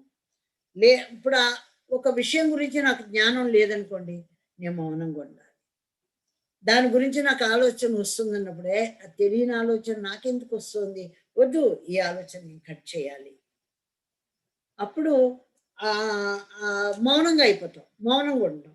ఒకవేళ మౌనంగా ఉండి నువ్వు మాట్లాడకుండా ఉన్నప్పుడు ఒకవేళ ఆలోచన నీకు వచ్చినా అర్థం కాకపోయినా అది లోపల మెల్ట్ అయిపోతుంది. ఆలోచన ఎప్పుడు వర్కౌట్ అవుతుంది? నీ ఆలోచనని నువ్వు నీ నోటి శబ్దం ద్వారా బయటకు వచ్చినప్పుడు, లేదా ఆ పని నువ్వు చేసినప్పుడు వర్కౌట్ అవుతుంది. నువ్వు మౌనంగా ఉన్నావు అనుకో, నీకు వచ్చిన ఆలోచన సరి ఏందో సరికాందో తెలియదు. నాకు తెలియనప్పుడు ఎందుకని మౌనంగా ఉన్నావు అనుకో, సరికాని ఆలోచన వచ్చినా అది మెల్ట్ అయిపోతుంది. అది బెస్ట్ కదా, మౌనం ఉండటం బెస్ట్ కదా. గబగబా నోరుంది కదా అని, గబగబా బొర్రుంది కదా అని మాట్లాడేటివేనా? దానివల్ల ఎవరు నష్టపోయేది? మనమే. నా నోటిలోని మాట నుదుటి మీద రాత. నువ్వేం మాట్లాడుతున్నావు? నువ్వు నోరు మంచిదైతే ఊరు మంచిదవుతుంది, నోరు చెడ్డదైతే అంత. సామెతలు ఎన్నో ఉన్నాయి, కానీ ధ్యానం చేసినా కానీ అర్థమైంది అవ్వాలి. అది తేడా అప్పటికి ఇప్పటికీ. అలాగే దృష్టి ఏదైనా సరే చూసే దృష్టిని బట్టి ఉంటుంది. దృష్టి మనస్సును బట్టి ఉంటుంది. చర్మచక్షువుల దృష్టి సూక్ష్మ దృష్టి. ఈ కళ్ళతో చూసేది మనస్సు చూసే దృష్టి వేరుగా ఉంటుంది. ఆత్మ సూక్ష్మ శరీరం దృష్టితో చూసేది వేరే. చర్మచక్షువుల దృష్టి సూక్ష్మ దృష్టి. ధ్యానానికి ముందు నువ్వు చర్మచక్షువుల దృష్టి, ధ్యానం చేసినా సరే జ్ఞానం రాకపోయినా నువ్వు చర్మచక్షువుల దృష్టి. ఎప్పుడైతే నీకు ఆత్మజ్ఞానం నీకు వచ్చిందో, ప్రపంచం ఏంటో నీకు అర్థమైందో, అంతా మనమే అని తెలుసుకున్నామో, అప్పుడు ఇది మూసుకుపోతుంది, సూక్ష్మ దృష్టి బయటకు వస్తుంది. మనసు చూడదు, అప్పుడు ఇది చూస్తుంది. ఈ రెండు కూడా ఈ శ్వాసమేధ్యాస ద్వారా మాత్రమే మనకి డెవలప్ అవుతాయి. మనం కలలుగా అంటాం, అబ్బా ఇది దేంతో కలలుగా అంటాం? ఆడపిల్ల పుట్టాలి, మగ పిల్లలు పుట్టాలి, వీళ్ళకి కొనాలి, ఇలా ఇల్లు కట్టుకోవాలి, కళ్ళని ఇవన్నీ కలలే కదా. ఈ కళలు దేంతో కంటాం? మనస్సుతో కంటాం. ఆత్మతో ఆత్మ కలలు కందు. ఇవన్నీ మనస్సు కంటుంది, మనసు కలలు కంటుంది. కానీ ఇప్పుడు దాకా ధ్యానానికి ముందు మనస్సుతో కలలు కన్నాం.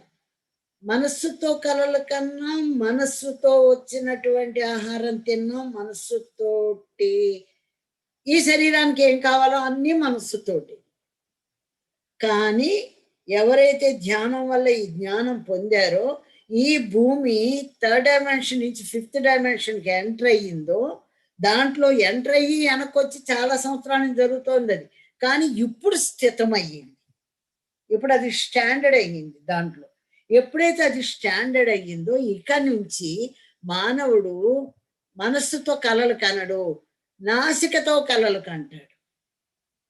చూడండి, ఇక నాసికతో కలలు ఏంటి అనుకున్నా నేను. శ్వాస మీద ధ్యాస పెట్టి నాసికతో కలలు కంటాడు. అదే కదా పత్రిజీ కళ. ఆ కళల్లో దివ్యానుభూతులు పొందుతారు. కళలు కూడా దివ్యంలో ఉండే స్పర్శ, అనుభూతి అంటే దివ్యంలో ఉండే స్పర్శను మనం అనుభూతి చెందుతాం, అనుభవం దేహంతో ఆ దివ్యాన్ని అనుభూతి చెందుతాం. నేను మొన్న ఎప్పుడో వెజిటేబుల్ పలావ్ తిన్నాను అనుకోండి, ఇప్పుడు దాన్ని అనుభూతి చెందుతా, అది ఇలా ఉంది, ఎంత బాగుంది అని. అది అనుభవం ఉండబట్టి ఇక్కడ అనుభూతి చెందుతాం. ఇక్కడ ఈ నాసికతో కన్న కళలు, నాసికతో కన్న కళలు అంటే శ్వాసమే ధ్యాస పెట్టి మనం ధ్యానంతో ఉన్నప్పుడు ఇది స్వచ్ఛంగా ఆ లోపలుండే అజ్ఞానం మనసులో నుంచి వచ్చే సరికాని ఆలోచనలు, కర్మలు అన్ని దహింపబడి బయటికి ఎప్పుడైతే వెళ్ళిపోయినాయో, ఈ శ్వాసను ఎప్పుడైతే గమనిస్తున్నామో, ఈ శ్వాస ద్వారా వెళ్ళేటువంటి ఈ జ్ఞానము, ఇదంతా మనం తీసుకున్నదంతా కూడా కళల రూపంలో బయటకు వచ్చి అది క్రియేషన్ అవుతాయి. అందుకే ఇప్పుడు శాటిలైట్కి ఇవన్నీ వచ్చింది, లేకపోతే నా హ్యాబిట్స్ కూడా రాదు. ఎలా వస్తాయి? ఈ కరోనా టైంలో ఉద్యోగాలు లేక, వ్యాపారాలు లేక అల్లకల్లోలంగా ఉంటే ఈ కోట్లు ఎక్కడి నుంచి వస్తాయి? ఇది మనస్సుతో ఆలోచన. ఎప్పుడైతే శ్వాసతో కలిసి ఉన్నామో, నాసికతో నేను కలలు కన్నాను, రావాలి శాటిలైట్. 10,00,000 వచ్చినియి. 10 లక్షలు కోటి అని వచ్చింది. సరే ఒక్కొక్కళ్ళం 10 లక్షలు అనుకున్నాం. అయిపోయినాయి. మళ్ళీ వెంటనే నాకు బుద్ధుడు మైత్రేయ బుద్ధుడి దగ్గర నుంచి సందేశం. మనస్సు పెట్టు పిఎంసి గురించి. ఇదేంటి పద్మ మేడం? ఇప్పటిదాకా మనం మనసు పెట్టకుండానే ఇవన్నీ అయినాయా? ఈ 10 లక్షలకే, ఈ ₹1,00,00,000కే నానా తిప్పలు పడ్డామే. ఓ పెద్ద బిజినెస్ చేసినంత పని అయింది మాకు. వాళ్ళని అడిగి, వీళ్ళని అడిగి, వాళ్ళకి ఇది చెప్పి, వివరం చెప్పి, మరి ఒక్కొక్కరి దగ్గర తీసుకుని ఆ డీమాట్ అకౌంట్ అంటే ఏంటో తెలీదు. ఆధార్ కార్డు, ఫోన్ లింక్ ఏంటో తెలీదు. పాన్ కార్డ్ ఏంటో తెలీదు. ఏమీ లేవు అసలు మా దగ్గర ఏమీ లేవు. ఒక ఆధార్ కార్డు మాత్రం ఉంది అంతే. మరి పాస్‌బుక్ ఇవన్నీ ఒక్కొక్కళ్ళకి వాళ్ళకి వివరంగా చెప్పి, చేసి, మళ్ళీ భూమాత ఏం చేసింది? అది సంవత్సరం టైం ఎట్టా ఇచ్చింది? పత్రి గారు దాన్ని 10 సంవత్సరాలు ఎందుకు ప్రొలాంగ్ చేశారు? ఈ 10 సంవత్సరాల్లో మనం తీసుకునేది అంతకు మునుపు మన భవిష్యత్తు గురించి ఆలోచించాం. పిల్లలు, డబ్బు, ధనము, నగలు, చదువులు ఇవన్నీ ఆలోచించాం ఓకే. కానీ ఇప్పుడు నీకు భవిష్యత్తు లేదు.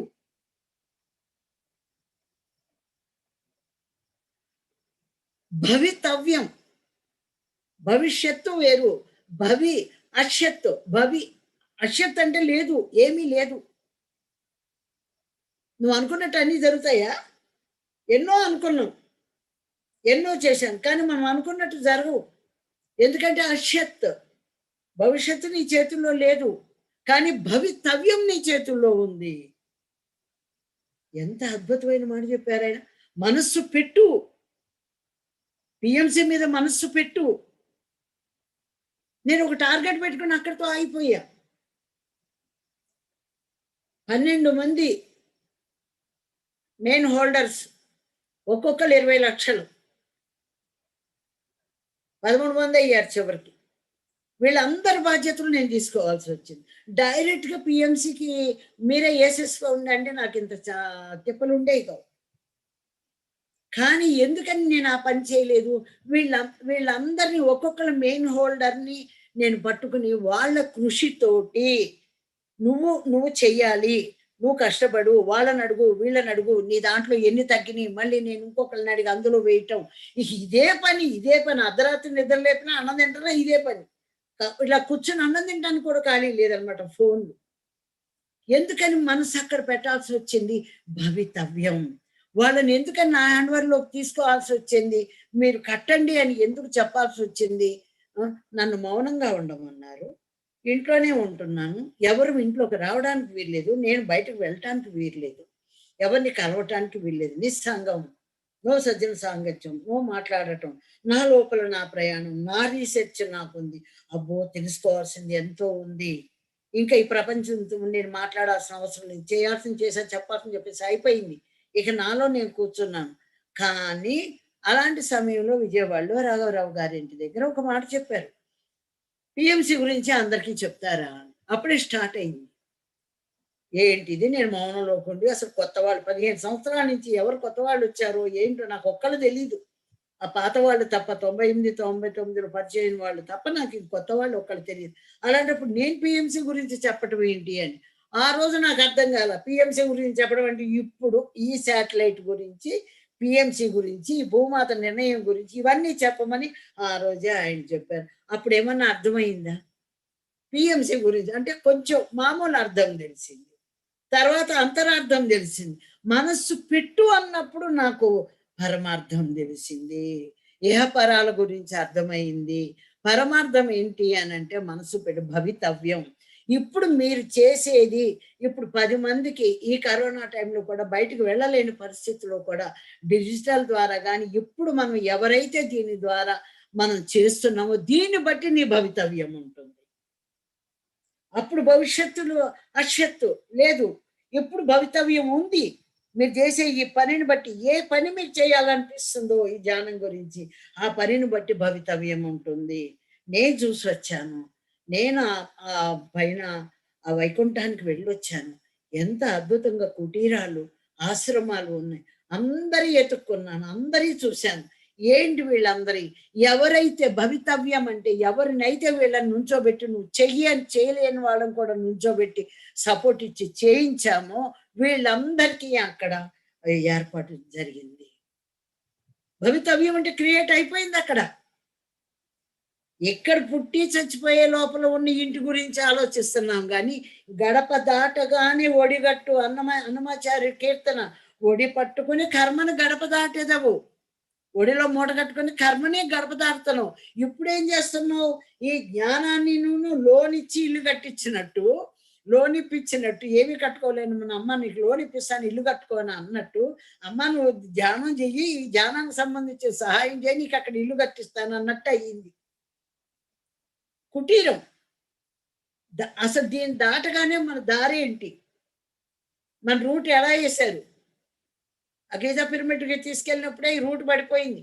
ఎవరెక్కడన్నా ఉండండి, ఏమన్నా చేయండి, దీని గురించి చేసిన వాళ్ళు రేపు శరీరం ఎప్పుడో చచ్చిపోతాం కదా, ఈ శరీరం వదిలేసి వెళ్ళిపోతాం కదా, వదిలిపెట్టి వెళ్ళగానే రయ్యను మన వెళ్ళిపోయి చక్కగా ఎవరింటి ముంగిట వాళ్ళు చేరుతారు. ఇది నేను ఈ 13 మందిని ప్రతి జూమ్లో కూడా నేను చెప్పి నేను నేను వీళ్ళని నా అన్వర్లోకి తీసుకున్నాను అంటే అది నా బాధ్యత ఏమో నాకు తెలియదు, తీసుకున్నాను. అట్లాగే ఎంతో మంది జూమ్ క్లాసులో మీరు చెప్పండి హుజూరాబాద్, కోదాడ, మరి ఇట్లా చాలా జూముల్లో నేను చెప్పాను. నా వీలైనంత మట్టుకు చెప్పొచ్చాను. అవన్నీ నా లెక్కలోకి రాలేదు. మీరు అక్కడ పిఎంసి కట్టేసేయండి అని. అది ఎవరైతే ఈ రోజున డిజిటల్ ద్వారా ఆ శాటిలైట్ కానీ ఆ పిఎంసి, ఎందుకంటే పిఎంసి లేకపోతే ప్రపంచవ్యాప్తంగా అన్ని భాషల్లోకి వెళ్ళదు. రేపు మళ్ళీ ఫ్యూచర్లో అన్ని లాంగ్వేజెస్ మారిపోతాయి. మన తెలుగు మాట్లాడినా అక్కడ ఎవరి లాంగ్వేజ్ వాళ్ళకి వచ్చేస్తుంది. దాని ద్వారా ధ్యాన ప్రచారం సాగిపోతుంది. ఇది నాకు 98లో వచ్చింది మేడం. 1998లో డిసెంబర్ నాడు వచ్చింది. 34 అని ఒక అంకె వచ్చింది. ఏంటిది? ఏబిసి అంటే మూడోది సి, నాలుగోది డి, సిడి. సిడీల ద్వారా ప్రపంచవ్యాప్తం చెందుతుంది. నేను ఎందుకు అనుకున్నా?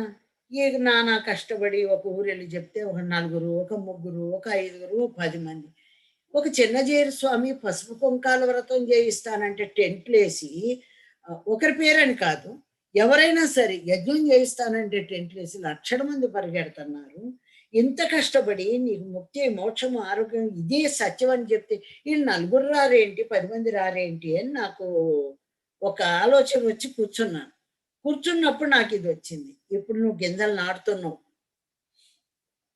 ఈ గింజ రేపు నానాలి, నాని అది మొక్క రావాలి, ఆ మొక్క వచ్చి అంత అవుతాయి. అక్కడ దాకా ఆ ఊరెళ్ళి అక్కడ నువ్వు అంత మొక్క అయినాక అది ఇంకోటికి అప్పచెప్తావు. వాడు కంచె కడతాడు, కంచి కట్టి దాన్ని అంత ఎత్తి అవుతాడు, నీళ్లు పోసుకుని. ఆ తర్వాత ఇక దానికి ఏ ఒక్కల వాన నీరు ఇక తోట అయిపోతుంది, పళ్ళు ఇస్తుంది, ఈ పళ్ళు మొత్తం వెళ్ళిపోతాయి. ఇప్పుడు అర్థమైంది ఆ రోజు కష్టం యొక్క ఫలం ఏంటో ఇప్పుడు అర్థమైంది. ఇలా ప్రతి పిరమిడ్ మాస్టర్కి ఇదే. ఇప్పటికిప్పుడు ఫలం కనపడదు. గింజ పెట్టగానే పండేదంటే అర్థం లేదు కదా. అట్లా సీడీ అంటే ఏంటి? ఈ సీడీలు ఎవరు పెట్టుకుంటారు, ఎవరు చూస్తారు అనుకోండి. సీడీ అంటే ఇవాళ ప్రపంచవ్యాప్తంగా డిజిటల్ ద్వారా మరి ఈ రకంగా వెళ్ళిపోతుంది అనేది ఆ రోజు వచ్చింది. కానీ ఈ రోజు అది అనుభవానికి వచ్చినా కానీ అర్థం కాలేదు. అందుకని నా అనుభవంతో నేను చెప్తున్నాను. మరణాంతర జీవితం ఉంది. అక్కడ మనకి ఇళ్ళున్నాయి, కుటీరాలు ఉన్నాయి. ఇళ్ళు అనకూడదు, ఇల్లు ఇక్కడ, అపార్ట్మెంట్లు, ఇల్లు ఇక్కడ. అక్కడ మనకు ఆశ్రమాలు, ఒక్కొక్క ఆశ్రమానికి ఒక్కొక్కళ్ళు, అక్కడ ఎన్నో ఉన్నాయి. వాటికి భవితవ్యం, ఆ భవితవ్యం మీ భవితవ్యము ఇప్పుడు మీరు చేసే పనిని బట్టి నిర్ణయించబడుతుంది. మరి వాళ్ళకి తెలియదు కాబట్టి మనం తెలియచెప్పాల్సిన అవసరం ఉందా లేదా? ప్రతి ఒక్కళ్ళు భూమాత యొక్క మెసేజ్ని నమ్మారు. నమ్మిన వాళ్ళే ఇవన్నీ కట్టగలిగారు. నేను ముందు చెప్పింది భూమాత మెసేజే. అయిపోయింది, భూమాత నిర్ణయం తీసుకుంది అని చెప్పి. అలాగే మరి వెంటనే కరోనా రావటం నిదర్శనం. కరోనా కడితే రేపు ఇంకోటి వస్తుంది, రేపు ఇంకోటి వస్తుంది. ఎందుకంటే దాని ప్లాన్ ప్రకారం అది జరుగుతూనే ఉంటుంది. గాలిని పట్టుకుంది, తర్వాత నీటిని పట్టుకుంది, వరదలు ఇవి. ఆ తర్వాత అగ్నిని పట్టుకుంటుంది. తన ఇష్టం, పంచభూతాల్లో దేన్నైనా పట్టుకుంటుంది. కానీ దేన్నన్నా పట్టుకొని తన ఇష్ట ప్రకారం ఏమన్నా చేసుకొని మన మన భవితవ్యం మనకుంది. ఎవ్రీ పిరమిడ్ మాస్టర్ కూడా మన భవితవ్యాన్ని మనం మనం నిర్ణయించుకున్నాం. మనం క్రియేట్ చేసేసుకున్నాం. మనం చేసేది విశ్వ కళ్యాణం కోసం. ఇంకెంతో మంది ఎదురు చూస్తున్నారు. కాబట్టి మనం మన మన శ్వాస ఈ శరీరంలో ఉన్నంత సేపు కూడా దీన్ని మనం కంటిన్యూ చేద్దాం. ఇది ఫస్ట్ పాయింట్. అయితే అవి పత్రిజీ కళలు. ఇక్కడ పత్రిజీ కళ ఏంటంటే ఆ కళల్లో దివ్యానుభూతులు పొందుతారు. కళల్లో మనస్సుకి వ్యతిరేక భావాలు ఇష్టం ఉండదు. 7 అయిపోతుంది కదా. ప్రొసీడ్ అవ్వమంటారా? ఓకే. మనసుకు వ్యతిరేక భావాలు ఇష్టం ఉండదు. దాని ఇష్టం వచ్చినట్టు ఉండాలి, కానీ దానికి వ్యతిరేకంగా ఏదైనా ఉంటే ఇష్టం ఉండదు. అందుకే దాని దృష్టి మొత్తం అటు పెట్టి ఏదైతే వ్యతిరేక భావం దాని చుట్టూ తిరుగుతూ ఉంటుంది. అవే ఆలోచన వస్తూ ఉంటాయి మనకి. తిరిగి తిరిగి ఆలోచన రూపంలో ఇక్కడ నింపుతుంది. ఆ ఇష్టం లేనివన్నీ ఇక్కడ నింపుతుంది. దానికి అనుకూల వాతావరణం వచ్చేదాకా ఆ ఇష్టం లేని దాని చుట్టూ తిరుగుతూనే ఉంటుంది. ఎప్పుడైతే ధ్యానం మొదలు పెడతామో అప్పుడు దానికి ధ్యానం మొదలు పెట్టగానే మనసుకు అనుకూలమైన వాతావరణం వచ్చేస్తుంది. వెంటనే ఆ వ్యతిరేకత అనేది పోతుంది అనమాట. ఒక మనిషి మీద కానీ ఒక సరికాని ఆలోచన మీద కానీ వ్యతిరేకత పోతుంది. అప్పుడు కదా ఎప్పుడైతే నీకు ఎవరి మీద వ్యతిరేకత ఉండదో తనని తాను బేరీజు వేసుకుంటారు. మనిషి నేనెవరిని, నాకేం కావాలి, ఈ వగైరా వగైరా అన్ని కూడా బేరీజు వేసుకుంటుంది అనమాట. ఈ మనస్సు ఇంకొక వీక్నెస్ ఉందండి, కోరికలకు బానిస అవుతుంది.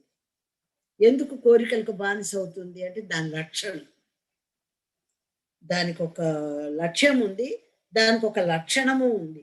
కాబట్టి అది కోరికలకి బానిస అవుతుంది. జ్ఞానం ఎప్పుడైతే ధ్యానం చేసి జ్ఞానం మనకు వచ్చిందో విజ్ఞత ఏర్పరచుకుంటుంది. ఈ కోరికని నేను తీర్చుకోవాలా వద్దా, ఇది అవసరమా అన్న విజ్ఞత వస్తుంది. బుద్ధి వికసిస్తుంది. బుద్ధి అందరికీ ఉంది, కానీ అది వికసించలేదు. ఎప్పుడైతే జ్ఞానం ద్వారా అది వికసించి ఎక్కడి దాకా నేను ఇది కోరిక ఉండాలి, ఎక్కడి దాకా ఉండకూడదు అనేది దానికి వస్తుంది. అయితే ఈ మనస్సు దీన్ని నడిపించేది ఎవరు? ఈ మనస్సు ప్రధాన్ని ఈ మనసు శరీరాన్ని నడిపిస్తోంది అనుకుంటాం, కానీ ఈ మనస్సుని ఎవరు నడిపిస్తున్నారు? అయితే నడిపించేది ఏది? జ్ఞానేంద్రియాలు. జ్ఞానేంద్రియం లోపల జ్ఞానం అనే ఒక ఇంద్రియం ఉంది, జ్ఞానేంద్రియం.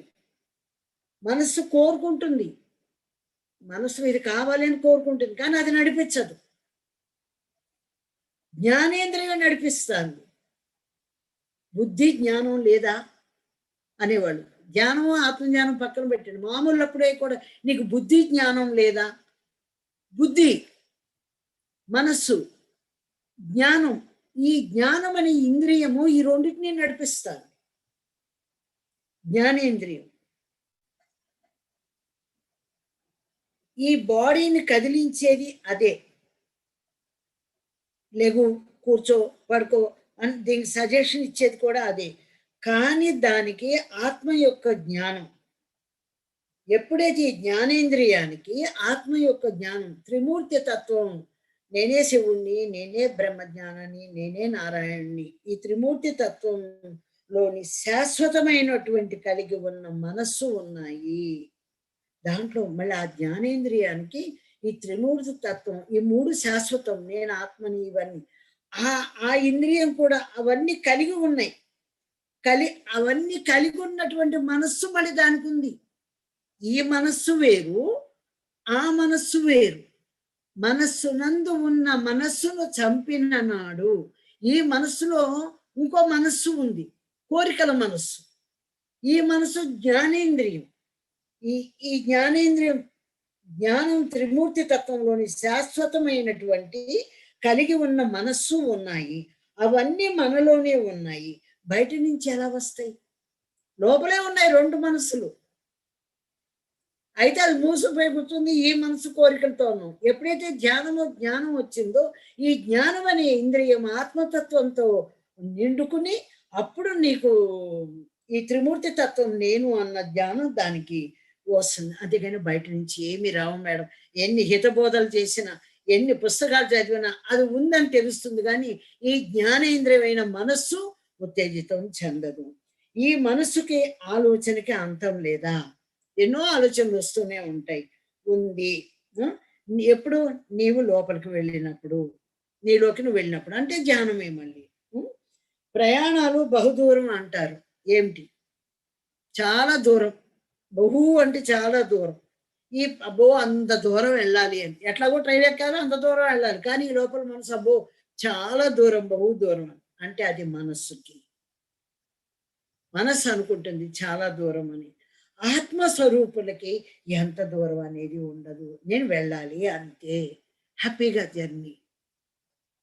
అబ్బో! చాలా అన్న విసుగు గాని, విరామం గాని అది మనస్సుకుంటుంది ఆత్మజ్ఞానం. ఆత్మ కొన్ని కారణాల వల్ల మనస్సుతో చేరిపోయింది. ఆ కొన్ని కారణాలు చెప్పాలంటే పెద్ద క్లాస్ అవుతుంది మళ్ళీ. ఆత్మకి కొన్ని కారణాల వల్ల మనస్సుతో చేరిపోతుంది. అప్పుడప్పుడు, అప్పుడప్పుడు చేరిపోతుంది. అప్పుడు అది తనను తాను మర్చిపోతుంది. ఎప్పుడైతే మనసుతో చేరిపోయిందో మనస్సును నేను, శరీరాన్ని నేను, ఈ కోరికలు నేను అందులో ఆనందంగా ఉంటుంది కానీ తనను తాను మర్చిపోతుంది. అప్పుడప్పుడు. ఆ! అది తను తాను మర్చిపోయినప్పుడు అదంతా ఈ ఆత్మకు చుట్టుకుంటుంది. ఆ కోరికలు శరీరానికి వస్తుంది. అది తాననుకుంటాంది కాబట్టి తనకు చుట్టుకుంది. అందుకే ఆత్మ మాయ చేత కప్పబడెను. అది. ఆత్మవై ఉండి మనస్సుతో జీవించినట్టు. అట్లా. ఒక పక్క ఆత్మవి నీవు. కానీ మనస్సుతో జీవిస్తున్నావు. ఇది సరైన జీవితం ఎలా అవుతుంది? ఇది సరికాని జీవితం. 99లో అన్నారు సారు. "అరేష్ మేడం మీరందరూ అసలు ఈ భూమి మీద ఎలా బతుకుతున్నారని?" ఎలా అంటారేంటి? ఎలా బతకాలి ఇంకా? ఇంక వేరే ఏదన్నా ఉందా బతుకు? శుభ్రంగా హాయిగా ఇల్లుండే, కారుండే, మొగుడుండే, పిల్లలుండే అన్నీ ఉండే. ఏసీ ఉండే, శుభ్రంగా సినిమాలు ఉండే, అన్నీ ఉండే. ఇంకెలా బతుకుతారు అనుకున్నాను. కానీ మనస్సుతో బతుకుతున్నాను. తెలియలా అప్పుడు. నేను ఆత్మనై ఉండి హ్మ్. ఒక పక్క ఆత్మవు నీవు. కానీ మనస్సుతో జీవిస్తున్నావు. ఇది సరైన జీవితం ఎలా అవుతుంది? కర్మలు చుట్టుకుంటున్నాయిగా. కాబట్టి సరికాని జీవితం అది. నేను చాలా పద్ధతిగా ఉన్నాననుకుంటాను. అనుకుంటాం. నేను ఇది చాలా కరెక్ట్ అన్నీ కరెక్ట్‌గానే కనపడతాయి ఇక్కడ మనకి. చాలా పద్ధతిగా ఉన్నాననుకుంటాం. పద్ధతంటే ఏమిటో తెలుసా? హ్మ్. మనస్సుకు ఏ పద్ధతి తెలుస్తుంది? ఈ ప్రపంచంలోని నాగరికత, ఈ నాగరికతలో జ్ఞానం హ్మ్. ఆత్మము జ్ఞానముందా? ఈ నాగరికతలో జ్ఞానముందా చెప్పండి? రాకెట్ కనుక్కోండి, ఇంకోటి కనుక్కోండి, డాక్టర్ అవ్వనియండి, ఇంజినీర్ అవ్వనండి. ఈ ప్రపంచంలో ఏదైనా సరే నాగరికత, ఈ నవనాగరికత ప్రపంచంలో నేను చాలా గొప్పగా బతుకుతున్నాను అనుకుంటున్నారు. కానీ జ్ఞానముందా? జీరో. అక్కడ జ్ఞానం లేదు. ఆత్మ ఉందా? నవనాగరికత ఏ టెక్నాలజీలోన ఆత్మ ఉందా? శరీరంలోనే ఉంది ఆత్మ. మనలో ఉండే ఆత్మను మనం ఉపయోగించుకోవాలి. మరి నువ్వు ఆత్మవి కదా! నీకు ఆత్మజ్ఞానం కదా కావాల్సింది. మరి భౌతికంలోకి ఎందుకు పరిగెడుతున్నారు? పరిగెట్టేదంతా భౌతికంగా. మరి తెలీదు గదా! ఒళ్ళు నొప్పులు రాగానే ఏదో ఒకటి రాగానే హాస్పిటల్‌కి పరిగెడుతున్నాం. ఇంకో చోట పరిగెడుతున్నాం. అక్కడ దొరుకుతుందని, ఇక్కడ జరుగుతుందని, ఆ గుడిలోని కష్టాలొస్తే దేవుడికి మొక్కుకొని, లేకపోతే ఈ పెళ్ళిళ్ళు, ఆ వెళ్ళొచ్చు. కానీ అతిగా ఇక అదే లైఫ్. అదే, అదే లైఫ్ ఇక నాగరికత ఇది. ఆ స్టైల్సు లేకపోతే ఇలా ఉంటేనే కరెక్టు. ఇది పద్ధతా? హ్మ్. నిజంగా నీకు జ్ఞానం ఉంటే ఎందుకు పరిగెడతాం అటు? అటువైపు మనం చూడం. హ్మ్. మరి భౌతిక లోకంలోకి ఎందుకు పరిగెడుతున్నారు? అదే మనస్సు, మాయ. వెంటనే అటెళ్ళిపోతుంది దృష్టి మనకి. అటు పరిగెడతాం. ఇదే భగవద్గీతలో కృష్ణుడు చెప్పిన యథా యథా హి ధర్మస్య గ్లావిర్భవతి భారతః. దాని అర్థం ఇది. నువ్వు ఎలా ఉండాలో అలా ఉండట్లేదు. యథా యథా హి ధర్మస్య, ఏదైతే యథార్థమై ఉందో, ఏదైతే ఆత్మమై నువ్వు ఉన్నావో అలా ఉండటం లేదు. మనసు చెప్పినట్టు పరిగెడుతున్నావు. గ్లావిర్భత విష భారత ధర్మ సంస్థాపనార్థం యుగ యుగే ఎన్ని యుగాల నుంచి కూడా ఇదే జరుగుతుంది. ఈ యుగంలో మళ్ళీ అయినా ఇలాగే జరుగుతుందనే పత్ని గారు దీన్ని మొత్తం భూమండలాన్నే ప్లాన్ మార్చి పడేశారు. అది ఏది ధర్మం? ఆత్మతో జీవించడం కదా. మనసుతో జీవిస్తున్నావు కాబట్టే ధర్మం నశించిపోతోంది. ధర్మం గురించి వాక్యాలు చెప్పటం కాదు. మనస్సుతో జీవించితే ధర్మం నశించిపోతుంది. మనస్సును కంట్రోల్ పెట్టుకుని మనసుతో ఆనందము సృష్టి అన్ని అనుభవిస్తూనే ఆత్మ యొక్క జ్ఞానంతో నువ్వు జీవిస్తమే నువ్వు అద్భుతంగా ఆఖరి జన్మకి రావడానికి అవకాశం ఉంటుంది.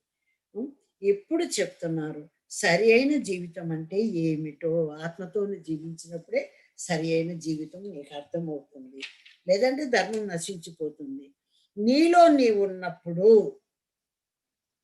ఎప్పుడైతే శ్వాస మీద ధ్యాస పెట్టి నీలో నువ్వు ఉన్నప్పుడు మనస్సు పని చేయదు. Note this point. అది పని చేయదు. ఆ ఆలోచనలే వస్తూ ఉంటాయి, మనస్సులోంచి రావు. మనసు అయిపోతుంది అక్కడ, దానికి అదే అయిపోతుంది నీలో నువ్వు ఉన్నప్పుడు. అప్పుడు ఈ ఉన్న ఆలోచనలు ఏమో దగ్ధమైపోతున్నాయి, ఇవన్నీ దగ్ధమైపోతున్నాయి. అప్పుడు మనసు ప్రపంచంతో ఉన్నప్పుడు మనసు పనిచేస్తుంది, నీలో నువ్వు ఉన్నప్పుడు మనసు పనిచేయదు. కాబట్టి ధ్యానం ఎంత ముఖ్యం ఇప్పుడు చెప్పండి. ఉన్న టైంని కొత్త వాళ్ళైనా ఎవరైనా సరే మీ కుటుంబానికి మనం ఉపయోగించుకోవాలి, వ్యాపారానికి ఉపయోగించుకోవాలి, బిడ్డలు పెంచుకోవాలి, అన్నీ చేయాలి. కానీ 10 నిమిషాలు దొరికినా 5 నిమిషాలు దొరికినా కళ్ళు మూసుకోవచ్చు నీలో నువ్వు ఉన్నప్పుడు. నీ అంతరంగానికి తెలుసు, మనసుకు తెలియదు సత్యం ఏమిటో. నీ మనసుకు సత్యం తెలియదు, అది సత్యం అంటున్నావు, ఆ జీవితం కరెక్ట్ అంటున్నావు, నువ్వు చూసిందే నిజం అనుకుంటున్నావు. నువ్వు అనుకుంటున్నావు కానీ అసలు దానికి తెలియదే, దాని లక్ష్యం వేరు. కాబట్టి నీ అంతరంగానికి తెలుసు, అంతరంగానికి తెలుసు కాబట్టి మనం శ్వాస మీద ధ్యాస మనం పట్టాలి. నీకు కావలసింది నువ్వు పొందాలి. ఆత్మకి ఏం కావాలో అది పొంది తీరాలి. మనసుకి ఏం కావాలో అది మనం సరిచూసుకోవాలి. అది